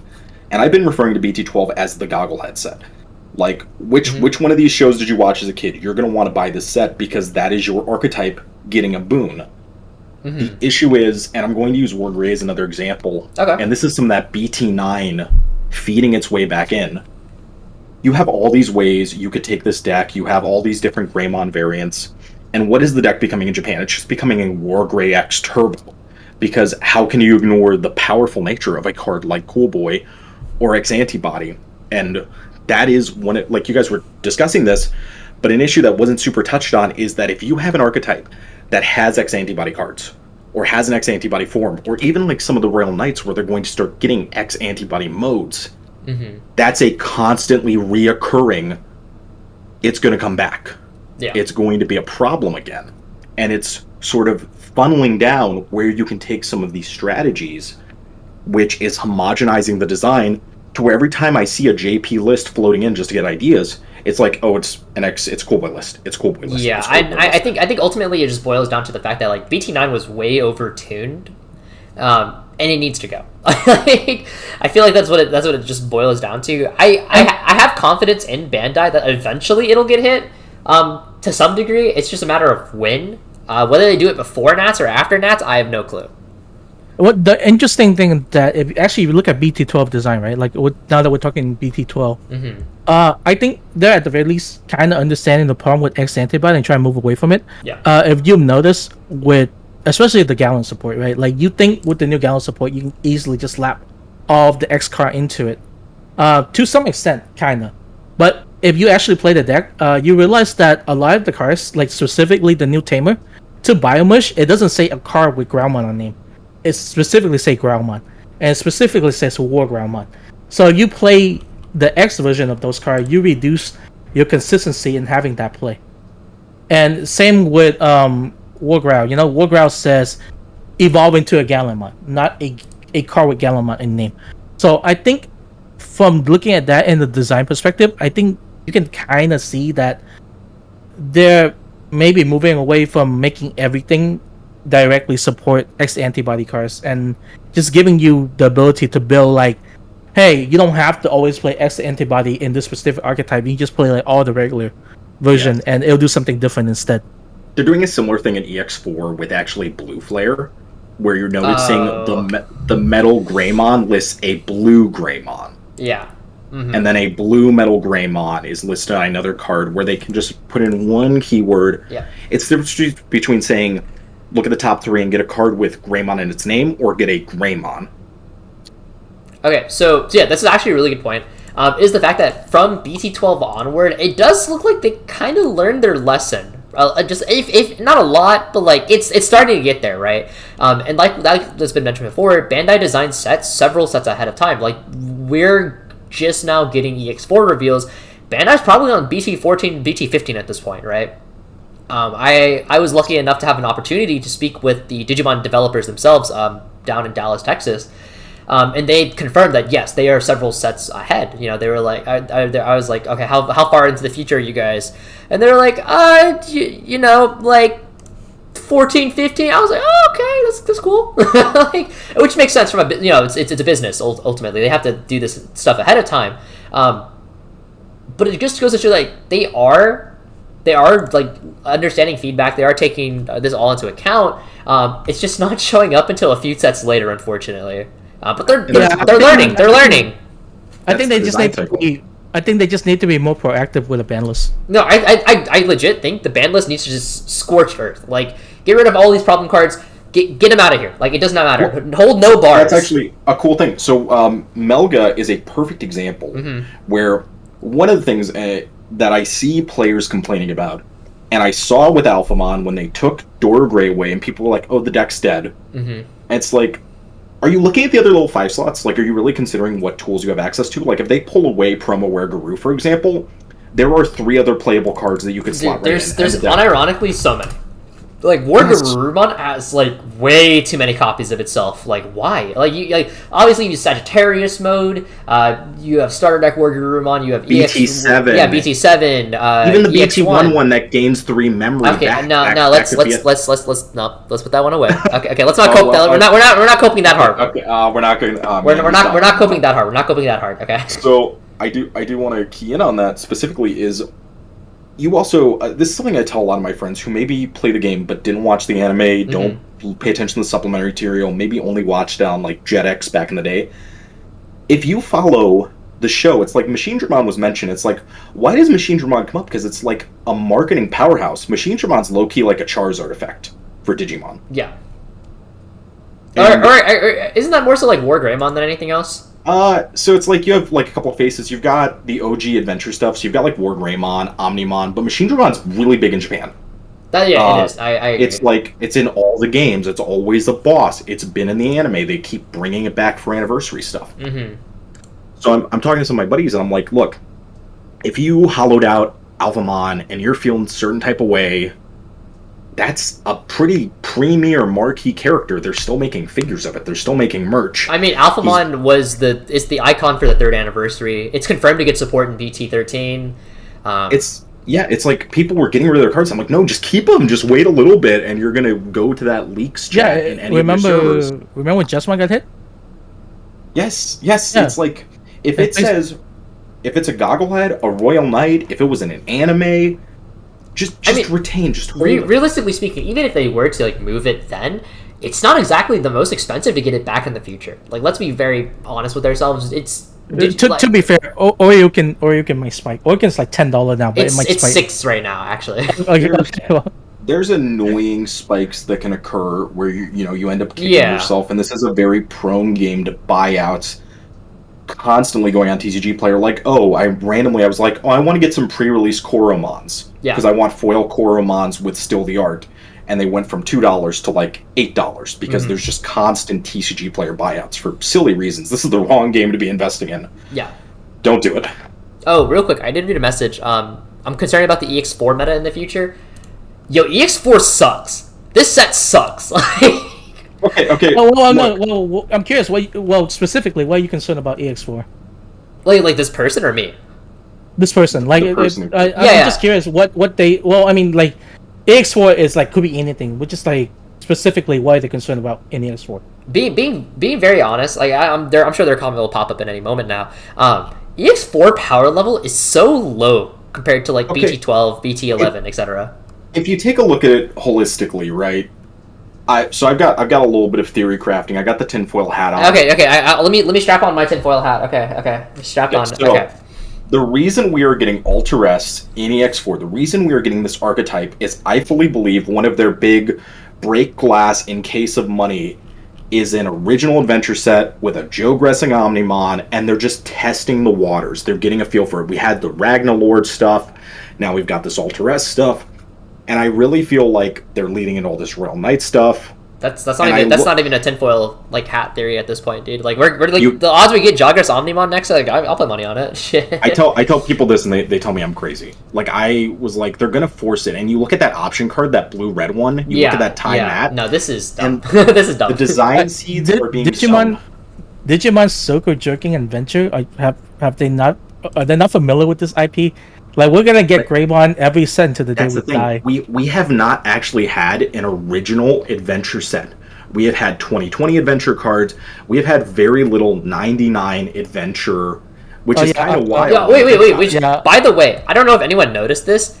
BT12 tie is not 2020 reboot tie. This is Adventure 01 tie. I don't know if anyone noticed that or not, but this is like super cool. It's awesome, and it makes you feel good that the characters you enjoy, and even characters who aren't that big, like you can look at Savers with Ikuto, the new Purple Tamer, and even if Ravenmon doesn't do stuff, if you care about Ravenmon, that's awesome for you. Hey man, burst mode is legit already confirmed. Like we'll get there. Okay, it's fine. It'll work out. It's gonna make it happen. Yeah, no, you're right. I just saw on the stream you pulled up the tie. It's like they're sowing the seeds. They're gonna make it happen because that's another plug they haven't pulled. I think I agree with your point because we still don't have a Pokemon. Yeah, we don't have a Pokemon yet. True. We don't have a Pokemon. We don't have viable Dark Masters. None of the kids who aren't Matt or Ty have viable, archetypes. There's so much they could do. Edamon, a Leomon that doesn't just die. Just a Devimon that is not just a blocker or retaliation enabler. I mean, we kind of got a Leomon that doesn't die. Ponyamon like spits out a Leomon. It's kind of there. But I did just want to say that somebody said the fact that they don't feel the power level of decks is as strong compared to 9 and 10. I think the power level in set 12 is like the design is super cool. They feel very competitive. One of the biggest things, and this ties back to the accessibility of Digimon, you can buy this box and you can make your deck out of the box, realistically speaking. Like, you have most of your key components in the box already for you. And I think that's like something that not a lot of card games allows you to do, because like then you have to go back and buy this stable. I need 3 forbidden droplets. I need 3 infinite impermanences, etc. Like you get what I mean. But you look at the stuff like, oh, okay, your entire Galamon line is right here. Go at it, and the other stuff might just be pennies on the dollar to pick it up. Yeah, exactly. Also, Zonda, I did watch season 3 Cross Wars. I'm just saying the fact that he exists canonically in this universe is a lot. Okay, leave me alone. But oh my god. Also, we're always gonna come back to these like popular anime characters like Wargreymon, like Metal Garurumon, because they sell. That's the reality of it. There's always a Charizard in Pokemon. Yeah, it's if you look at BT10, for example, I mean, realistically speaking, how many people in English really watched Digimon Fusion?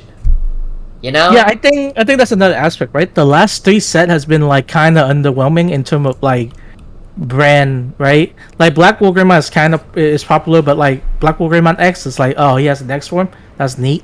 Examon, he was in Cyber Sleuth, that's neat. But like set 12, no, set 12 is a money set, bro. This is hard cold money. set 12 is the big set, and I think the Beelzemon starter deck is huge because that's a lot of really popular Digimon all together, and I think that those two set is gonna make people want to play the game again because it's like, hey, it's your favorite Digimon and it's good.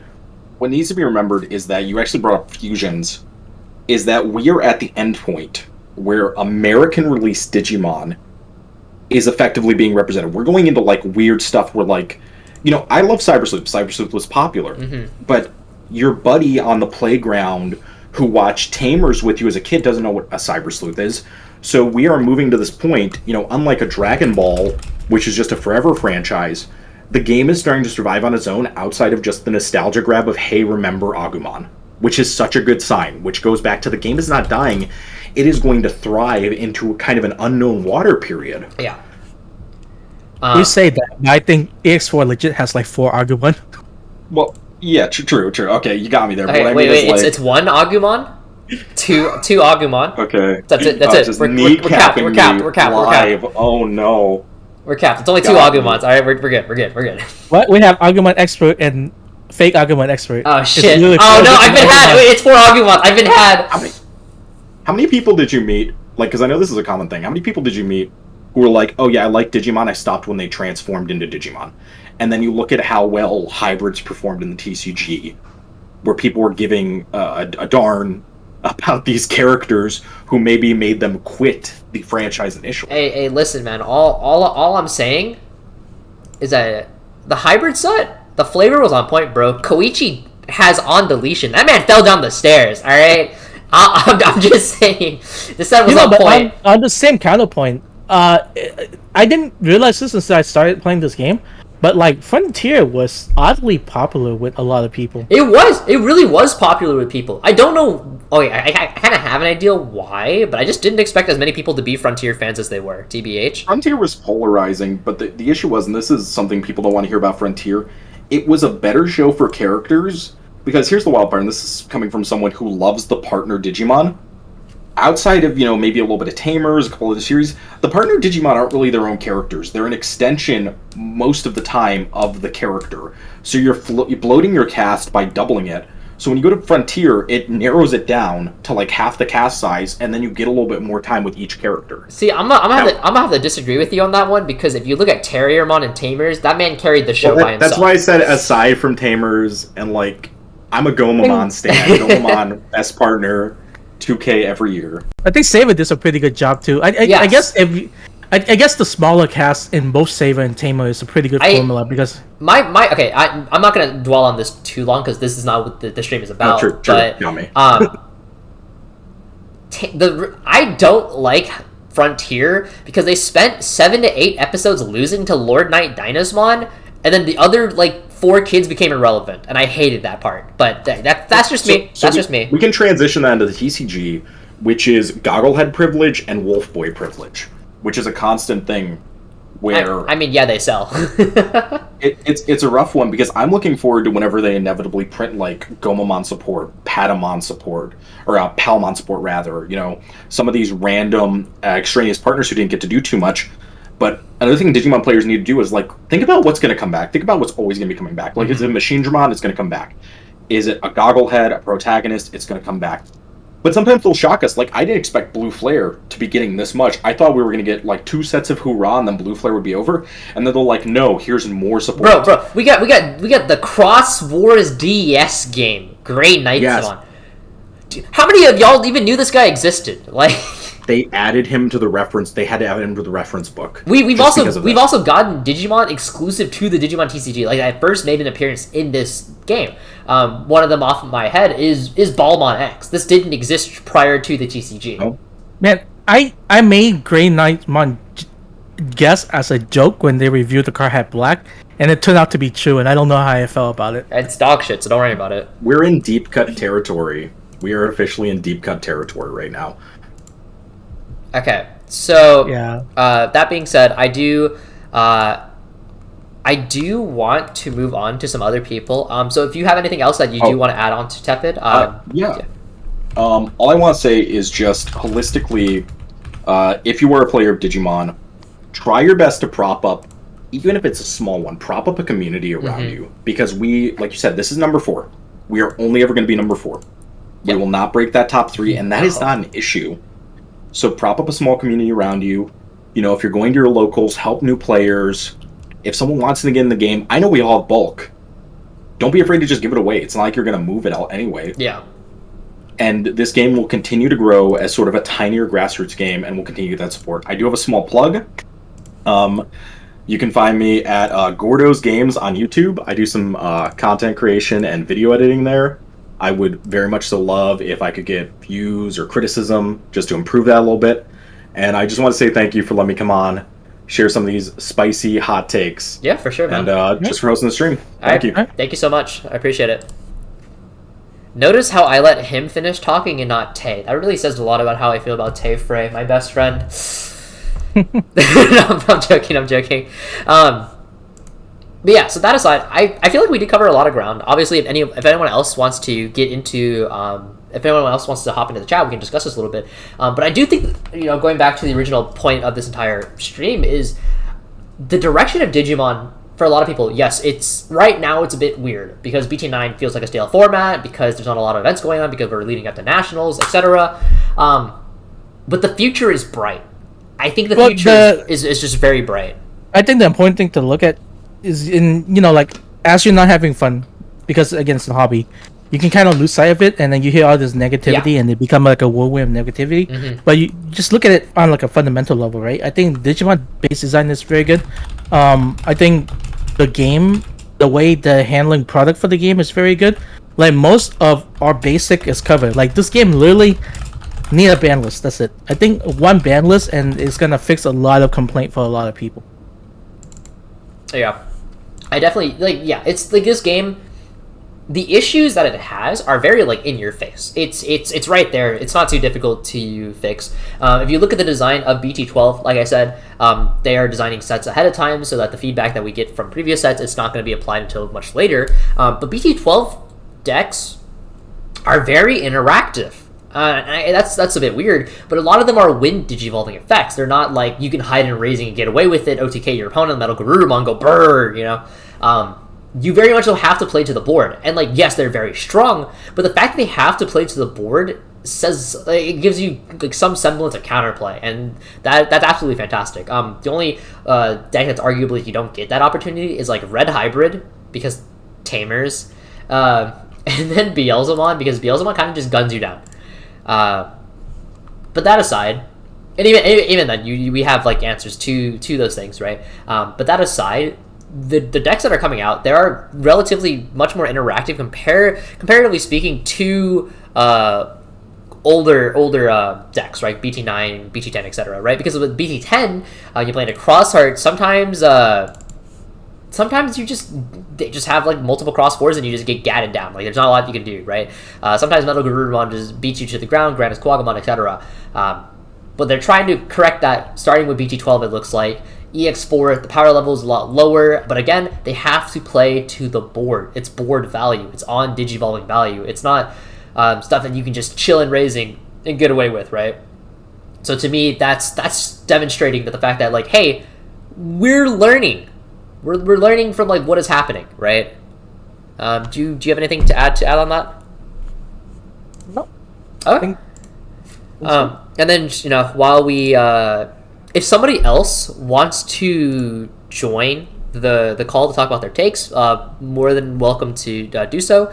Otherwise, I'm going to go ahead and read some comments in the chat. One of them which is, do you think Monstermon can work after BT10? Yes. BT11 Monstermon is pretty strong. It's a really strong deck. Your worst matchup is probably Black or Greymon, but if that happens to get hit, then you are Bing chilling. We're talking to Haze, and I think if Cool Boy get hit, it might skew the matchup back in Master a little bit. Yeah. But overall, Master is a very powerful deck into anything that's not Blackboard. Yeah. Monstermon feels like a really strong deck. I wouldn't be surprised to see it perform relatively well at Nationals for the English scene. I think the deck is kind of crazy for what it's able to do. Red Hybrid, like I said, yeah, that deck is kind of a problem. Maybe we have to keep Hades Force in the format to beat Red Hybrid, like Forehead. You can also just Quartzmon, but like I digress. I see Max posted, no matter on if you think the game is dying or not, it's not exactly a good sign when we have to continually try and convince the community that the game isn't dying. My comment towards that is, I think a lot of it is kind of just what's the word I'm looking for? It's amplified in a sense, just because of the fact that a lot of big name content creators are kind of saying this stuff, and I'm not saying it's only them. Like I'm saying there's a lot of like other people that are like, oh, I'm not feeling this game. This is not for me right now, etc. Which again, that's totally fine. You can take a break from Digimon. That's one of the good things about this game, is that the fact that it's so accessible to begin with. You can take a break for like 1 or 2 sets, come back later, drop $50, and you're good to go. You're tier 1 gaming, whatever. So that being said, if you want to take a break, if you're not feeling it, go ahead, go do that. That you do you. But I think one of the biggest things is, I made that post earlier today that was talking about how the Digimon TCG is doing very well financially speaking, right? It's making a ton of money, which draws into a couple points. Point number 1 is that a lot of people are like, oh, dude, are you afraid that One Piece is going to kill Digimon? Are you afraid that Battle Spirits is going to kill Digimon? No. God, no. I'm not even like kind of afraid. Realistically speaking, Digimon makes Bandai a lot of money. It doesn't make sense for them to just decide to kill it. I've seen comments that are like, Bandai only plans to have a game in a life cycle of like 3 to 5 years. That just doesn't make sense. Battle Spirits has existed in Japan for over 14, 15 years. Digimon is consistently the 4th best TCG in the English ICV2 hobby channel, etc. Why would you decide to kill it if it's making so much money? That doesn't make sense. DBS has been performing worse than Digimon consistently. Yeah, DBS is constantly performing. DBS is still alive. They really just released a sim for DPS. Mm-hmm. They could have just killed off DBS like half a year ago when Digimon was like outperforming in every aspect. They could have just killed off DBS and consolidated that player base into Digimon, but they didn't. They released a sim. Yeah, I don't know this. I don't think it's too far-fetched if they decide to transition DBS from paper directly to like strictly digital. Like, I wouldn't be too surprised about that. But the point is, like, DBS is still alive. DBS has been around for a couple of years, and despite the obviously the declining player base, it still has a player base. It's still getting support. So why in God's name would Digimon ever get killed off anytime soon? It's just not happening. Yeah, and the reason we even addressed this in the first place is that we just wanted to kind of make some point that wasn't getting brought up in conversation. And it just felt like a lot of negativity was swirling around for some for good reasons, some for not really good reason. And just wanted to clear the air and clear the record and just kind of have an honest discussion of what we think the game is, how the game is doing right now. Yeah. And like I said, yes, it's fine. Go play One Piece. Go play Battle Spirits. Go play Union Arena when it comes out. That's totally fine and dandy. It's a hobby at the end of the day. Do what is fun for you. But just remember, you can always come back to Digimon. It's not an expensive thing to pick back up. And that's completely fine. That is okay. There's a lot of content creators. I'm not pointing fingers or anything like that. So, like previously said earlier in the stream, some had some negative takes, some had some, neutral takes, positive, whatever it may be. But I feel like when there's not a lot going on, a lot of those negative takes tend to just echo a lot louder. And so I hear a lot of people in the community talking about those takes in particular, and I want to say, from a financial standpoint, Digimon is fine. From a design standpoint, guys, we can only get better. We can literally only get better. All right, hit Cool Boy, and we're kind of okay. So I just wouldn't worry about Digimon. I think Digimon is going to be fine for quite a while longer. All right, so yeah, don't be afraid of that. Just okay, let me see. Hey, what's up? By the way, Tyler's in the call. Oh, wait, that's not Tyler. Oh, I thought Tasty said Tyler was in the call. That's not Tyler, but hello, welcome. Good morning, good afternoon, good evening, hello. All right, all right. Would you like to introduce yourself? I'm Mishi's husband. Oh, hey. Ishi's Hi, married? Yeah, Mishi is married. That's crazy. All right, welcome. All right. So, would you what do you have to say? What hot take do you have for us today? What hot take do I have for us today? They need to update the ban list? Hello? I mean, yeah, I agree. I'm gonna be like 100% honest. I actually don't think they should update the ban list with Cool Boy until after Black War Greymon, because it actually feels kind of half-hearted for them to like take away a deck before it has a chance to even play in the game. Like Crossheart kind of got the ban list treatment way too soon. I feel like they created issues and they tried to fix issues with issues, and that's where you get like the problems we have now. Yeah. Real quick, I just want to say, Tasty, why are you saying Tyler got robbed when you're the one who said this was Tyler? Tasty, you are the bag fumbler. You are the one who fumbles. I digress. That aside, but yeah, I think at some point Cool Boy does have to get hit. Whether they decide to do it Absolutely. before or after Nat, I have zero clue whatsoever. That's Honestly, it should go at the end of BT11 format. I think a lot of these cards outlive their like formats, and that's like one of the biggest problems. Like at the end of BT9 would have been the realistic time to hit Cool Boy and then not have it existent, but you created another whole deck that functions around the card, so you kind of have to keep it in the game if you want to like not ruin the player base's faith in you like you did with Crossheart, because you kind of just took that away 2 weeks, 3 weeks into the format. And I know a lot of that has to do with like EX3's release date being so close, but I think they need to fix the release timing for EX sets if they're going to have them a part of the game, if that's the way you're going to handle things. So I think that does bring in that brings up 2 points that I did want to mention, but also Tasty, dude, you're the fumbler. Shut up. I personally do think that Cool Boy needs to be hit before BT11 or during BT11. The reason why is we've put in over 100, 200 games into Black War Greymon at this point, right, James? Something along those lines. Yeah. We played a lot of Black War Greymon. And Black War Greymon with Cool Boy and without Cool Boy is like night and day. It's like absolutely a huge difference. Black War Greymon without Cool Boy is actually very manageable for a lot of decks. Like Mostemon can beat Black War Greymon without Cool Boy. Mostemon, however, cannot beat Black War Greymon with Cool Boy. And that alone is like a really huge indication that like, oh, maybe Cool Boy is like, you know, making or breaking, like pushing Black War Greymon over like the overtuned limit, right? Of course. So I personally am under the train of thought that Cool Boy should be hit prior, because I think Metal Garurumon has very much so outlived its time. Most of the Black War Greymon counters in the game actually lose to Metal Garurumon. So worst comes to worst, it's just Metal Garurumon and Black War Greymon running around slapping each other, and that sounds kind of terrible. Alright, now we have Tyler in. Yeah. But then also talking about the EX sets and the when they're introduced into the game, I definitely think that it is a bit weird. I kind of would have. I do think I agree that Bandai might want to reevaluate the way that they space out their sets and like when they decide to release these different sets and whatnot.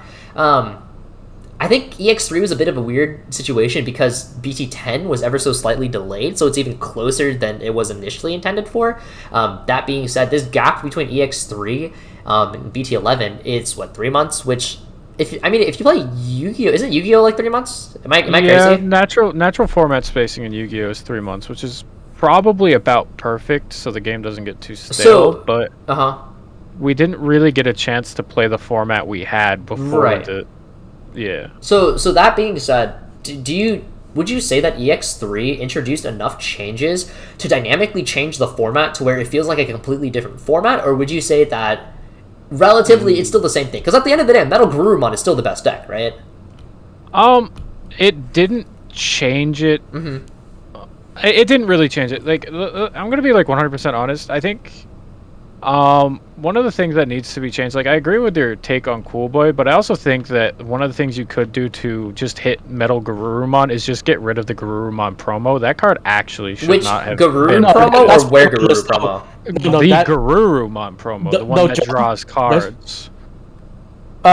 I agree. That card is actually problematic. That card is very problematic. That is the enabler to the whole combo. Like everything that deck has is enabled by that card. And when you actually make a ban list, I think Bandai kind of does it poorly. They don't ban enablers like they should. They ban cards that are not the problem, but are turned into problems by other cards. I think, and it should be done differently, because I think you have to get rid of the cards that enable these like bad interactions, and the Garurumon is what enables the Where Garurumon promo. I think realistically speaking, you hit Cool Boy because Cool Boy just at the end of the day, as long as you are releasing X antibody decks, it's just constantly going to keep popping up as a potential issue. And with Garurumon decks, either you got to kneecap its consistency because damn is it a consistent deck, or you just have to take out the amount of damage that it's able to output. Like one or the other. Like Cool Boy alone is not enough to kneecap the deck. No, because the deck could function with less than 3 Cool Boy prior to BT exactly. 10. And then you have Grandis ban both promo. Just ban both promo. They won't ban both. They'll take one, but I think hitting either one will probably kneecap it enough. Like realistically, I think hitting either one is probably fine. I will take one or the other. At that point, at least Metal Garurumon probably won't be the best deck in the format anymore. Well, I find it silly that the way they did it is they got rid of Durogreymon when you effectively have the same card in a promo for Garurumon, and they didn't address that at all. But then, at the end of the day, I think what that comes down to is there is a stipulation to the Where Garurumon promo, and the 8-hand actually does come up if you don't have the promo. That's very valid. Yeah, it's actually pretty hard to get it if you don't open the Dragaru. Yeah, so the Dragaru is what they try to hard mull for, or that's what they really try to create their stacks with, is that Garurumon promo, and I think that card is probably a bigger problem going forward than just a promo that can swing an extra time and has Sec +1 inheritable if you meet a stipulation. Whereas the Garurumon promo itself creates problems, and it also limits design space purely because of its effect. That's very valid. Very fair. I can get behind that line of thought. Yeah. You don't have to try very hard to convince me to ban promos. I am very anti-promos. Yeah, I'm about to say promos are a bit out of hand. A lot of them are unhealthy, yes. Yeah, so realistically speaking, you have to hit some form of promo for Garurumon. Hitting Cool Boy doesn't do shit to Grandis. You need to kneecap Grandis. Realistically speaking, you just need to kneecap all of these uninteractive OTK decks. Like, it's just not good for the game. It's very boring to play into, and it feels bad to play into, to be fair. Like, you just get OTK'd randomly. Like, we all know Ying, right? Like, everyone here knows Ying. Of course. And Ying happens to find the 7-card combo on turn 2 every game. And I just want to take my head and throw it, like just slam it into the window, because it's just what could have been done there, you know. But yeah, I think consistently, most people seem to share opinion on roughly, generally, a handful of cards or so that needs to be hit. I don't think that's too divergent. No, yeah, I think either or, promo Guru, promo Where Garurumon. I think I will take either. But the point you made on promo Garurumon is actually very, very sound. I can definitely get behind that. And then go on. Cards that don't have hard once per turn clauses to them are generally very unhealthy for any game in any TCG. And those effects shouldn't exist. And that's why I agree. Ice Wall would be a much more balanced card if it was just the first attack, right? We could all agree that. But the fact that it's a blanketed effect that lasts and you can't really do anything about that. And Hydra's effect is actually much more manageable because of it being the once per turn, as opposed to, hey, every time you try to make an action, this happens. It's a once per turn that you can actually interact with by removing the stacks. Of course. So yeah, I definitely do agree. It's just, going forward, I really hope that Digimon kind of changes up their design formula even more going on. Hopefully, BT13 really reflects these changes, because, oh my god, dude, I am excited for BT13. It is my favorite season of the anime. It's my favorite archetype of Digimon. Like, BT13, take my money. Take my money, Bandai. I don't need it. You like Season 5 more than Season 1? I do. I'm a Sabres fan. Take me. I will also say that I think security-based decks play a major role in people deciding to continue playing these BT9 decks. I will say that much, though. That's also very valid. Yeah. I can kind of see that. Going forward, obviously we have security control, right? You have security control. You're gonna have these large security bombs in the form of Hades Force. Actually, we don't get very many security bombs outside of Hades Force in BT11. Now that I'm looking at it, but primarily security control, right? Of course. Security control, I feel like, is going to be played regardless of whether or not BT9 is good or not. Like whether Totally.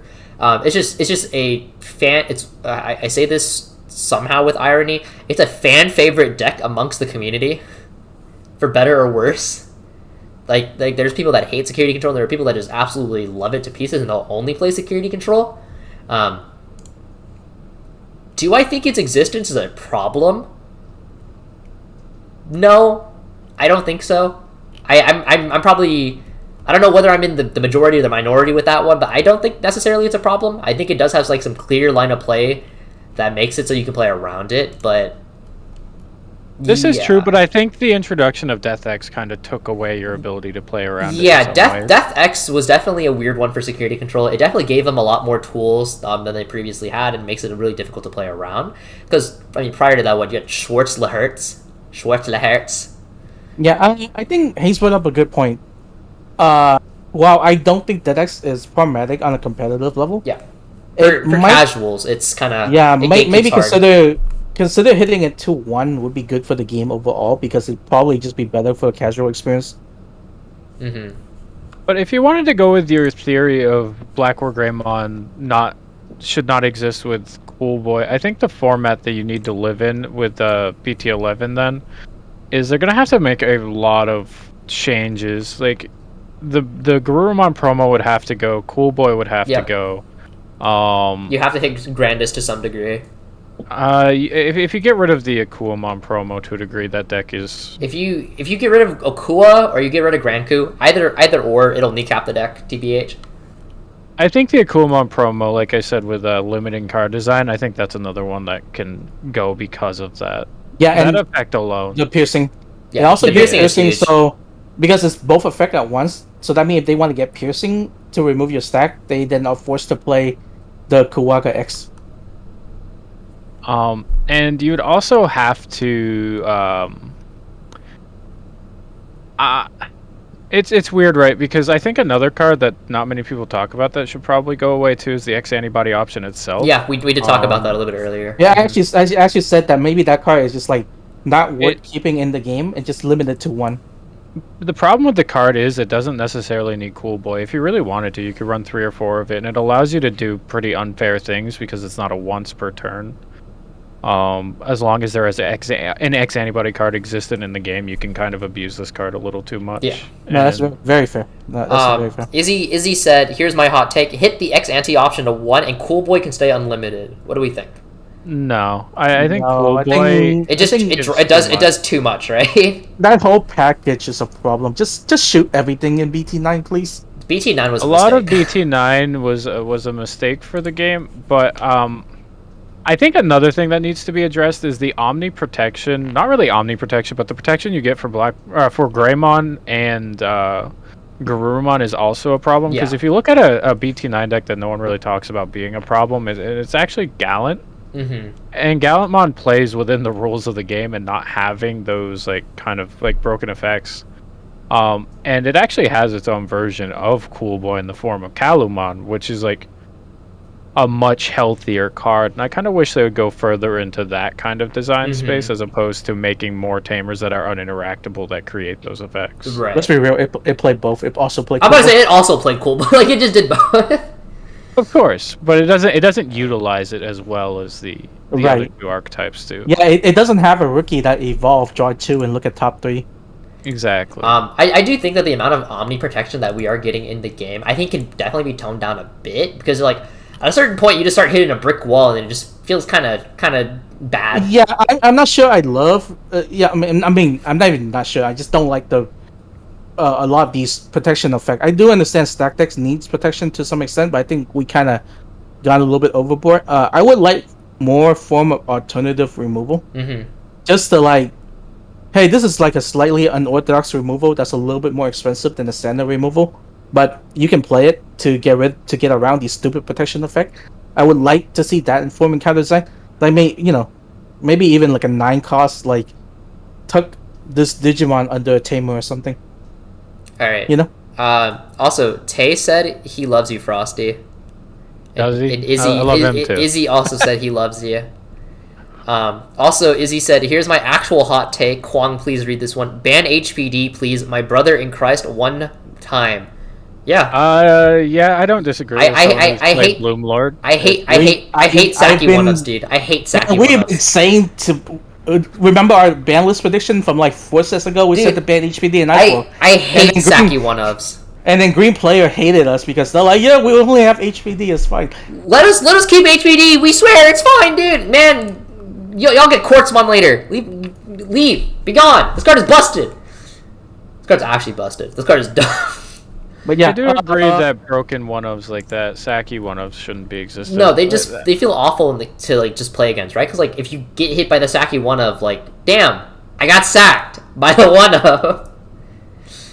I also think like an inherent issue with the game is like,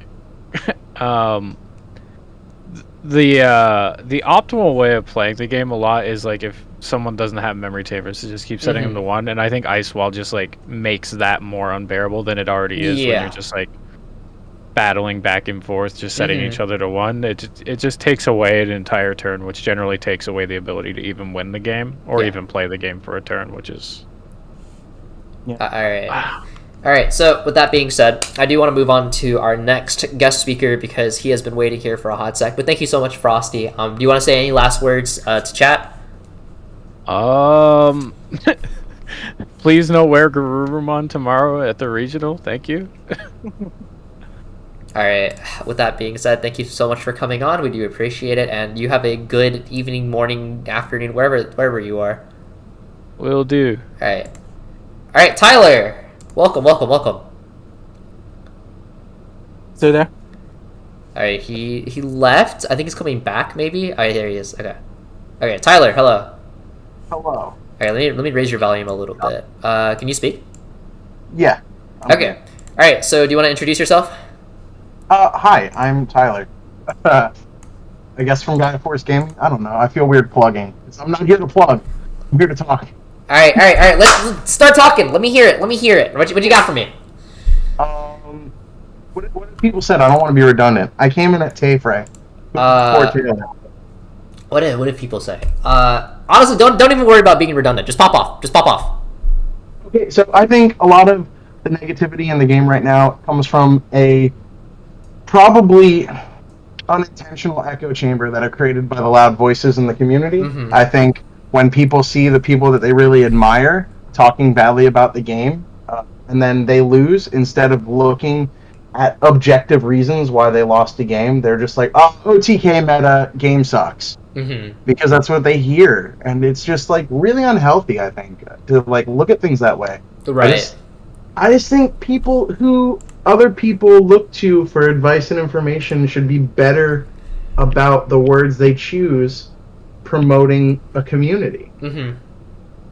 I definitely do agree that when you are a content creator with a large following, it's really important that as a community figure that you use your platform wisely, right? The words that you say to people, it really does resonate with some. It sticks with some people. So I do agree.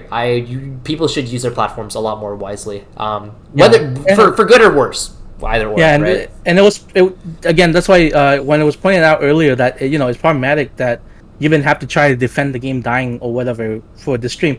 Well, the reason that we even having the stream in the first place is because of the scenario that you're describing, and we wanted to counteract that by like just giving some objective fact and some positivity in this negative echo chamber that seems to be going around. Yeah.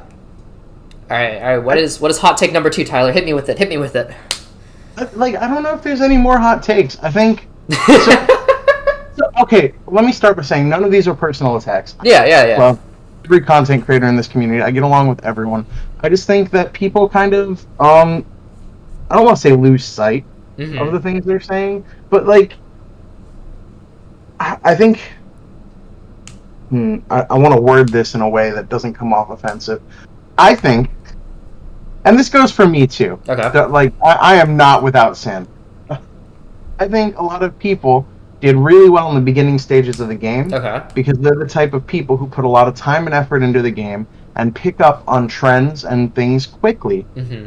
And now I think the average player is better now than they've ever been at this game. Yeah. I think like the random table 1 first round person you play on the whole is probably 4 or 5 times better than they were in BT1 or BT 1.5. Mm-hmm. I do agree with that notion. As a game in its lifespan continues to just develop and whatnot, there's just a lot more resources that become available, right? Like we were very much so bare bone resources at the start of the game, and now just look at how many deck profile guides, tutorials, etc. Like all these different resources that a player could pick up if you're trying to get into the game. The resources are all available to you. There's a ton of different tournaments that you can participate, weeklies, etc. Like Gaia Force Gaming, you guys host tournaments weekly. You have a ton of regional level events here and there. Maybe not at the current moment, but previously for the last few months, we've had a lot. The training environment is there. The resources are all there. It makes sense that the average player skill level is only going to increase, right? Yeah, like game also as a game life progresses, the game how to optimally play the game become more solved, right? Yeah. I mean, at the very beginning of the game, like in BT1 you mentioned, we have takes that was popular in the main Discord, like removal is bad. Oh my god, dude! I remember for the longest time, I was like, I played like 4 Gaia Forces in my deck, and they were like, it costs too much. You just give enough to rebuild. I was like, that's crazy. Rebuild this, knave. But I digress. Yeah, and that kind of sentiment goes away as it stopped working, and the stuff that works and you get result, so the game become more solved. So it's just like that's a natural progression of card game. And and here's another thing. I think this doesn't get said enough. It's okay to like bad things. You don't have to play a tier 1 deck. Like if you want to go to play at your local or whatever with a for fun deck, I think that's fine. And another thing is if you want to be competitive, that's great. But I think being a competitive at a card game is a small portion of any card game. If you want to do well, you want to be competitive, that's great. But at the same time, if you feel like trying to be competitive and trying to justify your opinion by having result, then if it's becoming too stressful, then I think you don't have to worry about it.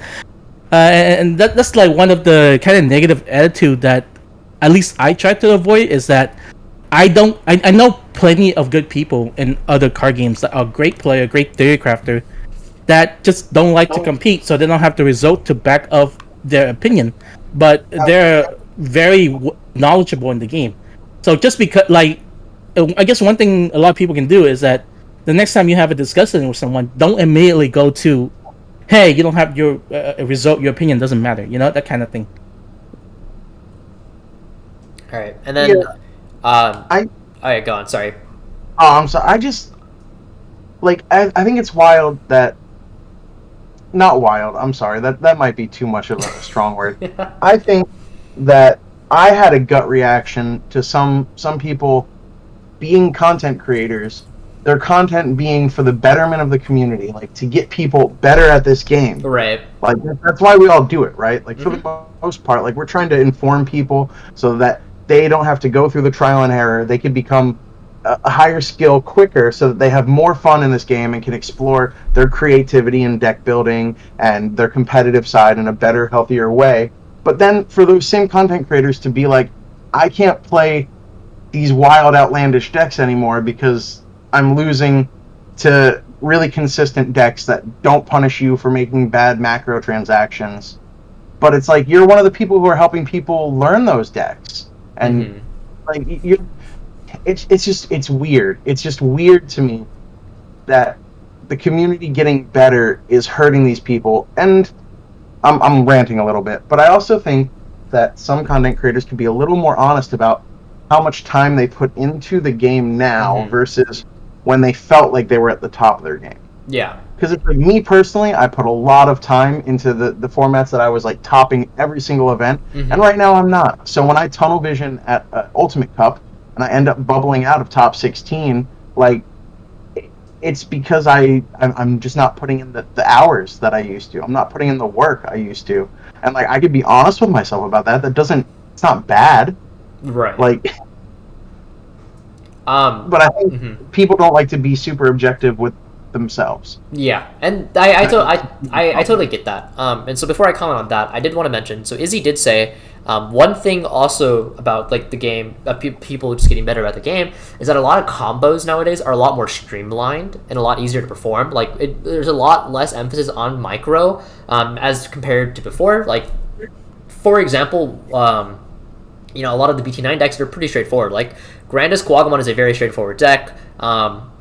For the most part, Metal Garurumon and Alpha, they have, yes, you have like a lot of nuances that make like define whether a player is better or worse, like small differences here and there. But for the most part, the game plan was pretty straightforward.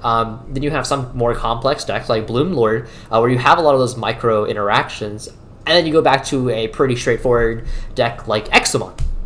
So I do think that I do agree with Izzy the fact that like decks are just becoming more coherently streamlined in terms of their combo, right? Which isn't necessarily a bad thing. Helps a lot of players get into the game. It's just that's the truth. And then going on to the point that you were just talking about with players being objective with themselves. Yeah, like if you objectively have to look at whether or not you put in the time, the hour, etc. into like the results that you get, right? Like you said before, you put in a ton of hours, you got the results that you expected. And nowadays, if you're not putting as much time, then you can't be upset if you're not getting those results.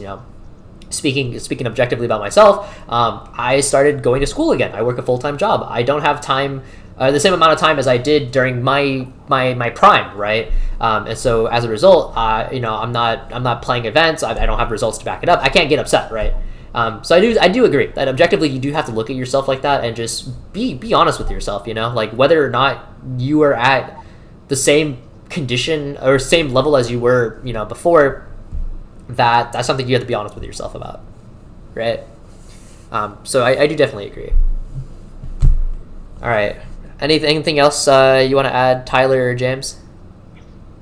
I love this community.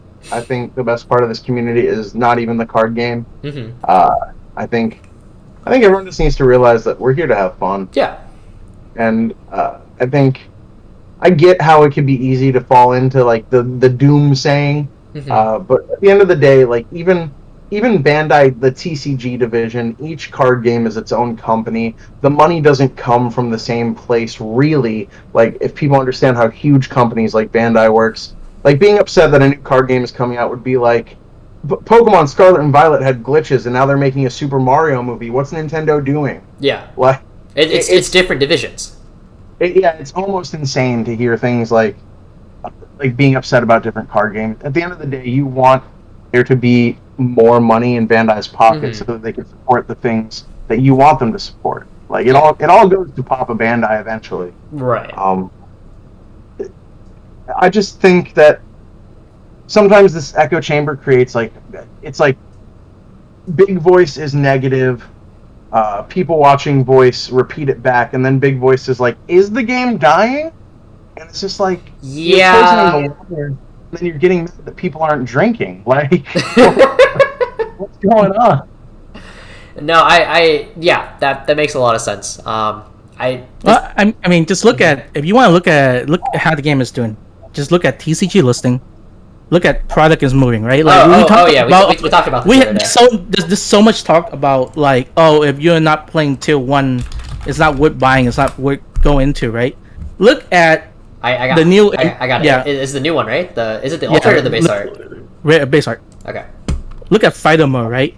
This card has 0 meta result. It is some Hyro tier 3 deck, really. Like, it's realistically not competitive. And over the last few days, go to scroll down. Like, it's a $25 card, and people have no hesitation buying. Like, you see multiple playset being moved of it, People, like, regardless of what content creator wants to say, a lot of people are still buying cards for this card game, and they're playing stuff just for fun. They're not only buying tier 1 decks or meta stuff. People just like to play what they want to play. Like, I mean, look at all, like, products are being moved. Like, you would think, like, nobody would buy, you know, like, $25 for a card is not that cheap. Especially for, like, just a fun deck. But it's like, this deck is like $100 to build. It's not, you know, it's not exactly on the cheap end for Digimon deck. And, you know, people have no problem buying it, so, I'd just like to respond to a comment in chat. There was one that said it's generally not great that Bandai games compete against themselves, though. And you're looking at that through a lens that just doesn't really exist in the business world. Card games compete with themselves for such a niche market.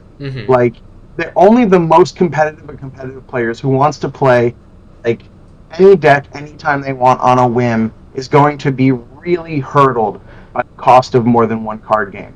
If you're playing several games casually, it is not a huge investment. And to be fair, if you're buying into card games at all, you have disposable income, or you're making some irresponsible decisions, like, to be completely honest. If you can't afford to do it, don't do it. You shouldn't be playing, you know, like, you got to balance your budget, like, healthy. But just don't do, like, be realistic with your goals. But most casual card game players play because they have the disposable income. So, These will not really cannibalize each other on a big market sense. So I just wanted to point this comment out. Like, if One Piece and Digimon locals are scheduled at the same time on the same day, that does impact attendance. That's not on Bandai, though.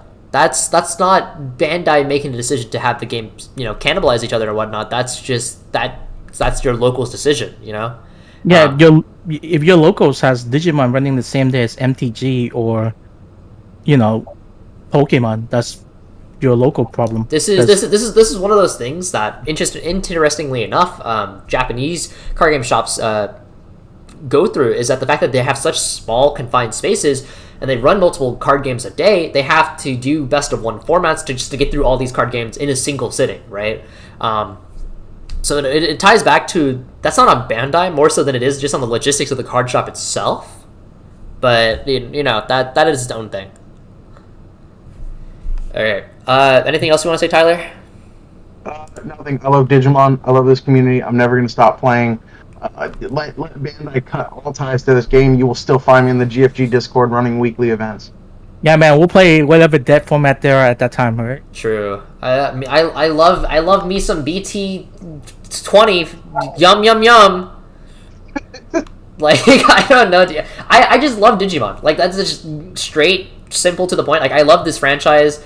I've been a fan of the franchise for a very, very, very, very long time, since I was a kid, basically. I've consumed every facet of media from this franchise. I don't know. Like, you can't pry me away from this damn thing. I will, until the day it literally, physically cannot play it anymore, I'll keep throwing my money at it. Like, yeah, and I mentioned this earlier, and some people who joined late might have missed the point that I mentioned, is that I think instead of looking at it from an individual card game perspective, I think Bandai is pushing multiple card games because they want to create a card game ecosystem to try and grab more market share in the market. It is more like, hey, come play any of our games, not any specific one. Just come play our games. We just want you to play our games. And if you're not having fun with one of our games, jump to another one. Yeah, it's all dirt cheap to get in. There's a reason why Bandai games currently have the best, like, some of the best pull rate on the market. I guess somebody mentioned Final Fantasy earlier, but I'm not familiar with how valued that box is. But, like, Digimon legit have, like, the best, like, normal rarity pull rate in the market.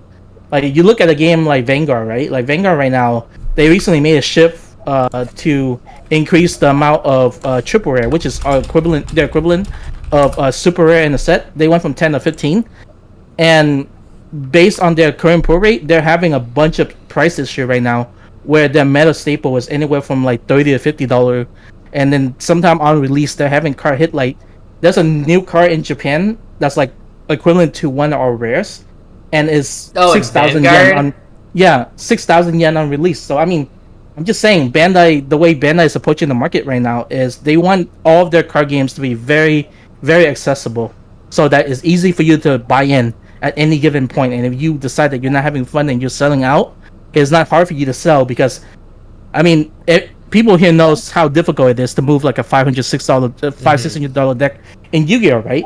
Like not everyone is gonna want to pick up like your Yu-Gi-Oh deck completely, but it's much easier to move a Digimon deck when it's like $50 to $100, you know.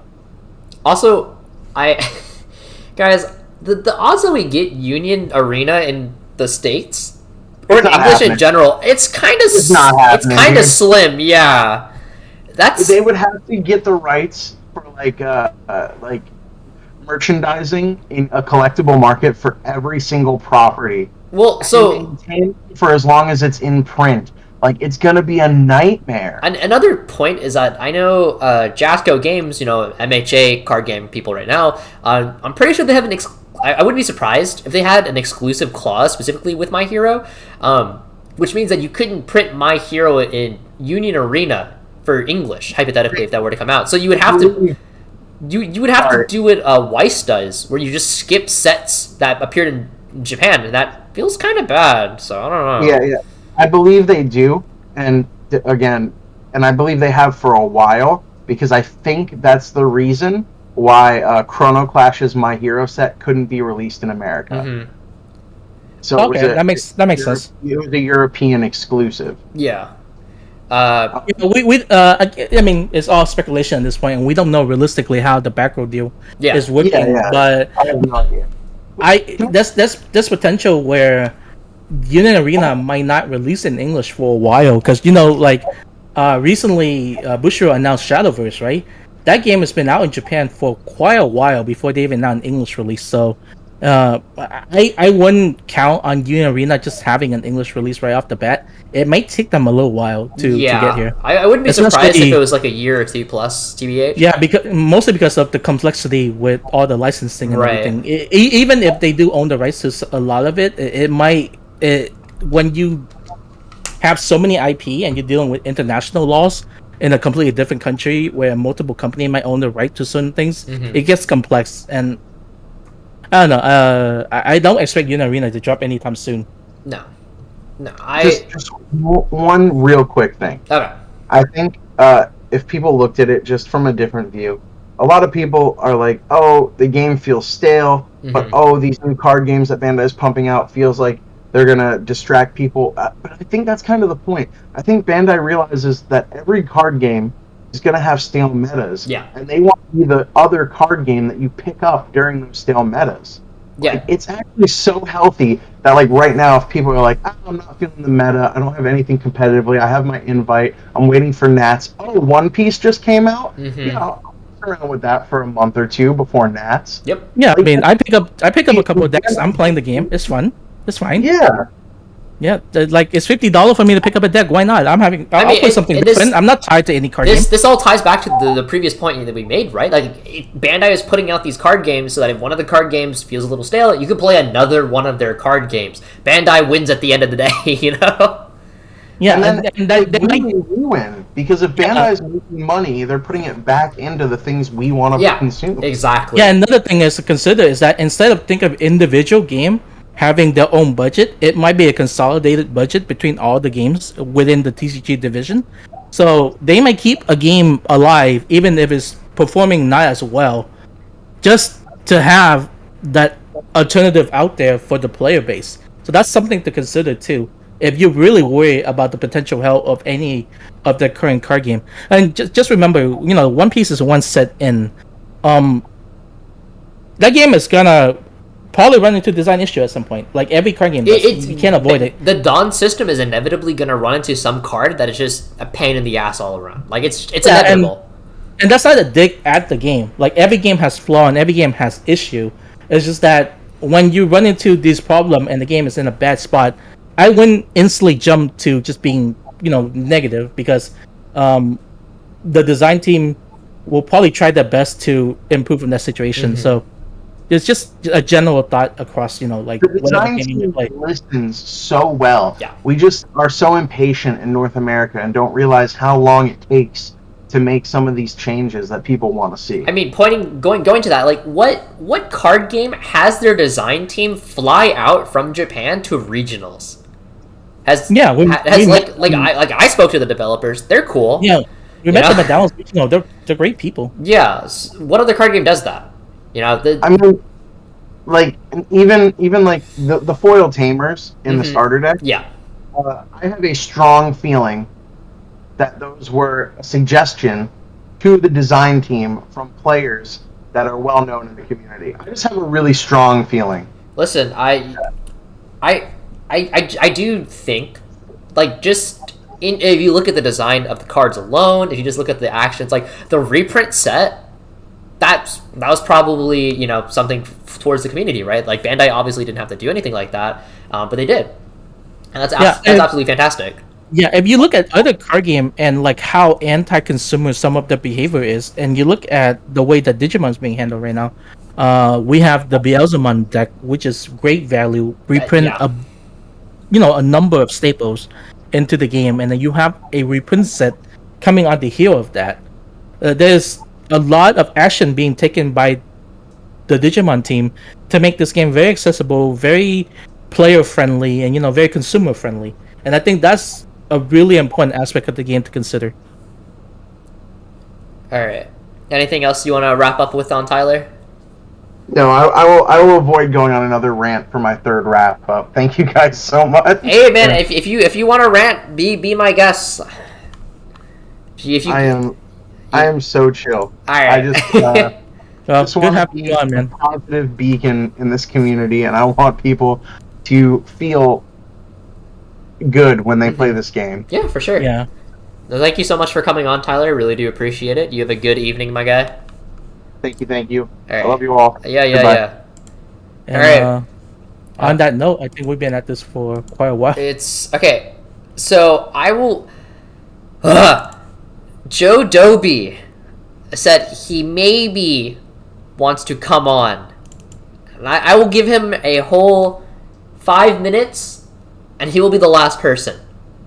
Okay, if he doesn't get on in the next 5 minutes, we're done. All right, but if he gets on in the next 5, like he can do it. Sure. Do I think we need side decking? No, I don't want side decking. I will take Mulligan, however. I don't know if you guys heard when we were talking with the developers in Dallas. They were like taking a poll of like the room. They were like asking the room questions. They were like, "Do you guys like Digimon?" And everyone's like, "Yay!" And they were like, "Do you guys want Mulligan?" Everyone was like, "Yay!" And then they were like, "Do you guys want side deck?" And everyone was like, Okay, so like it's it's very obvious what the community actually wants and what the community doesn't want. TBH. And then I got the opportunity to talk to them. I was like, guys, put out a simulator, guys. Mulligan, ban list, blah blah blah blah blah. I said a couple of things. I am optimistic that hopefully what I said put is into a positive direction. Whether or not they take my suggestions is an entirely different story. But guys, I shilled for that simulator. Let me just say, all right, I would have gotten to my hands and knees for that simulator. Okay, I'm just saying that. Give us a simulator, Bandai. Like if DBS can get a simulator, like down the line. Well, just saying. I think they had to finish making the DBS simulator before we get a Digimon simulator, right? Maybe it's it's on the way. Well, realistically speaking, the team that was working on the DBS simulator is probably going to be the team responsible for making the Digimon simulator. So now that the DBS simulator is like out in the open and out of the way, maybe we just get our Digimon simulator. Like fingers crossed. I digress. But yeah, so going on into reading a little bit of the comments, mulligan should be common practice. Yeah, I would like a mulligan. I think reducing the amount of non-games overall is like for the better of the game. Even if you do buff the consistency of some decks, like I think you take that trade-off. It promotes bad deck building. Side decking does. Yeah, side decking does promote a bit of bad deck building. I do agree to that to an extent. It has its pro and cons, but I think for the most part, I think it does just make deck building a little bit lazy. And then, I really wish we got more ban lists. Yeah, I definitely do think that Bandai should take a more aggressive approach to ban lists. Like, we should be a lot more just take care of the problem cards. Digimon is cheap enough to where if you do get hit by a ban list, like, it's okay to, like, you're able to financially stabilize. Crossheart being one of the biggest examples. It was a tier 1 deck for like a whole whopping $30. Like, yes, it got hit, but also you're only down $30. Like, it's not the worst. You're not even down $30. This deck is still playable. It was top. Yeah, no, it literally got top 16. The event right after the ban list. Like, it's totally fine. Yellow decks and surviving getting hit by multiple ban lists is something. Yellow hybrid is still getting results, and they lost Jet Sylphy and Reinforce. Like, I don't know. Bandai. I think Bandai pays a lot of attention to the community. I wish they were a little bit more transparent about like what they were planning to do and such like that. But I digress. I still think they're pretty good about it. Yeah, a sim would definitely be amazing. Dude, I would kill for it. Like, I want a sim so bad. Guys, if we got a simulator, I would easily drop $1,000 on day one. Like, I don't care. I would just drop it. It's whatever. I just want a Sistermon that gives other Sistermons rush. Is that too much to ask for? Bro, give me a second. Wait, hold up. Let me show you guys something. I showed it on Twitter, but let me see if I can find it. Hold up. I showed it on Twitter, but I ended up getting. By the way, this is like unironically a max rarity Jesmon deck. I ended up getting a Jesmon GX that was signed by the Digimon developers. It's not tournament legal, so we have an extra copy. But also, why would you? I also have a gallon sign. Why would you stop me from using this Jesmon GX? Like, no. Man, I wish I had all my alt gallon with me. Listen, when we went. I'm about to say, bro, I only had the 1 gallon on me, which, by the way, I still need a gallon back. Yeah, you get it eventually. But yeah, I definitely do think that Bandai should take a more proactive approach to the ban list. I think it would be overall healthier for the game. Jesmon is getting support in BT13. That was already confirmed because they said all the knights are getting support. So, like, yeah. And then we shouldn't use tier 1, 1.5, or tier 2 rogue, etc. to discuss things. We should talk about what bracket that a deck usually turns up in. So we look at it in terms of top 16, top 32, top 8, etc. I feel like that you could relatively easily translate that into tier 1, 2, 3, whatever majigger. And yeah, it also depends on like player size. Like a tournament size of like 50 players is obviously going to, in the grand scheme of things, be worth less than a tournament of like 500 plus. So, you know, BT13 is going to be so busy. Yeah, BT13 is going to be crazy. They should do temporary format ban lists instead of just having it wait for counters. Has any TCG ever done that before? Like a temporary ban list? I don't know. I never heard of a temporary ban list. Yeah, I haven't either. And then if we got a sim like Master Duel or Ranked, I'd be happy. Dude, if we got a ranked ladder on Digimon, I'm ranked number 1 every single time, baby. All right, I'm making it happen. By the power of money and time. How do you keep getting diamond on League if you're busy keeping rank 1 in Digimon? Listen, man, I get diamond on League within like the first month, and I stop playing ranked, so like it's fine. It works out in the end. But yeah, no, any Digimon deck can top 16 if built well and piloted well enough and a little lucky. Yeah, like honestly, it is true to an extent. I'm not saying any deck can do that. Like there's certain decks that just it won't happen. But like for the most part, you can get away with a lot of stuff. I mean, to be fair, we've seen some really random. No, stuff, we've seen some like stupid random stuff. Yeah, like it's happened.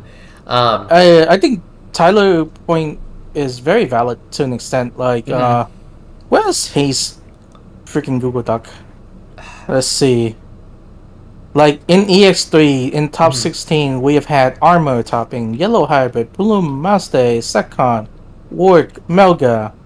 In BT9, we had Alpha, Imperial, Sekon, Armor Rush, Garou, Mother D Reaper, Black Warg, D Reaper, yeah, Grandus, D Brigade, you know.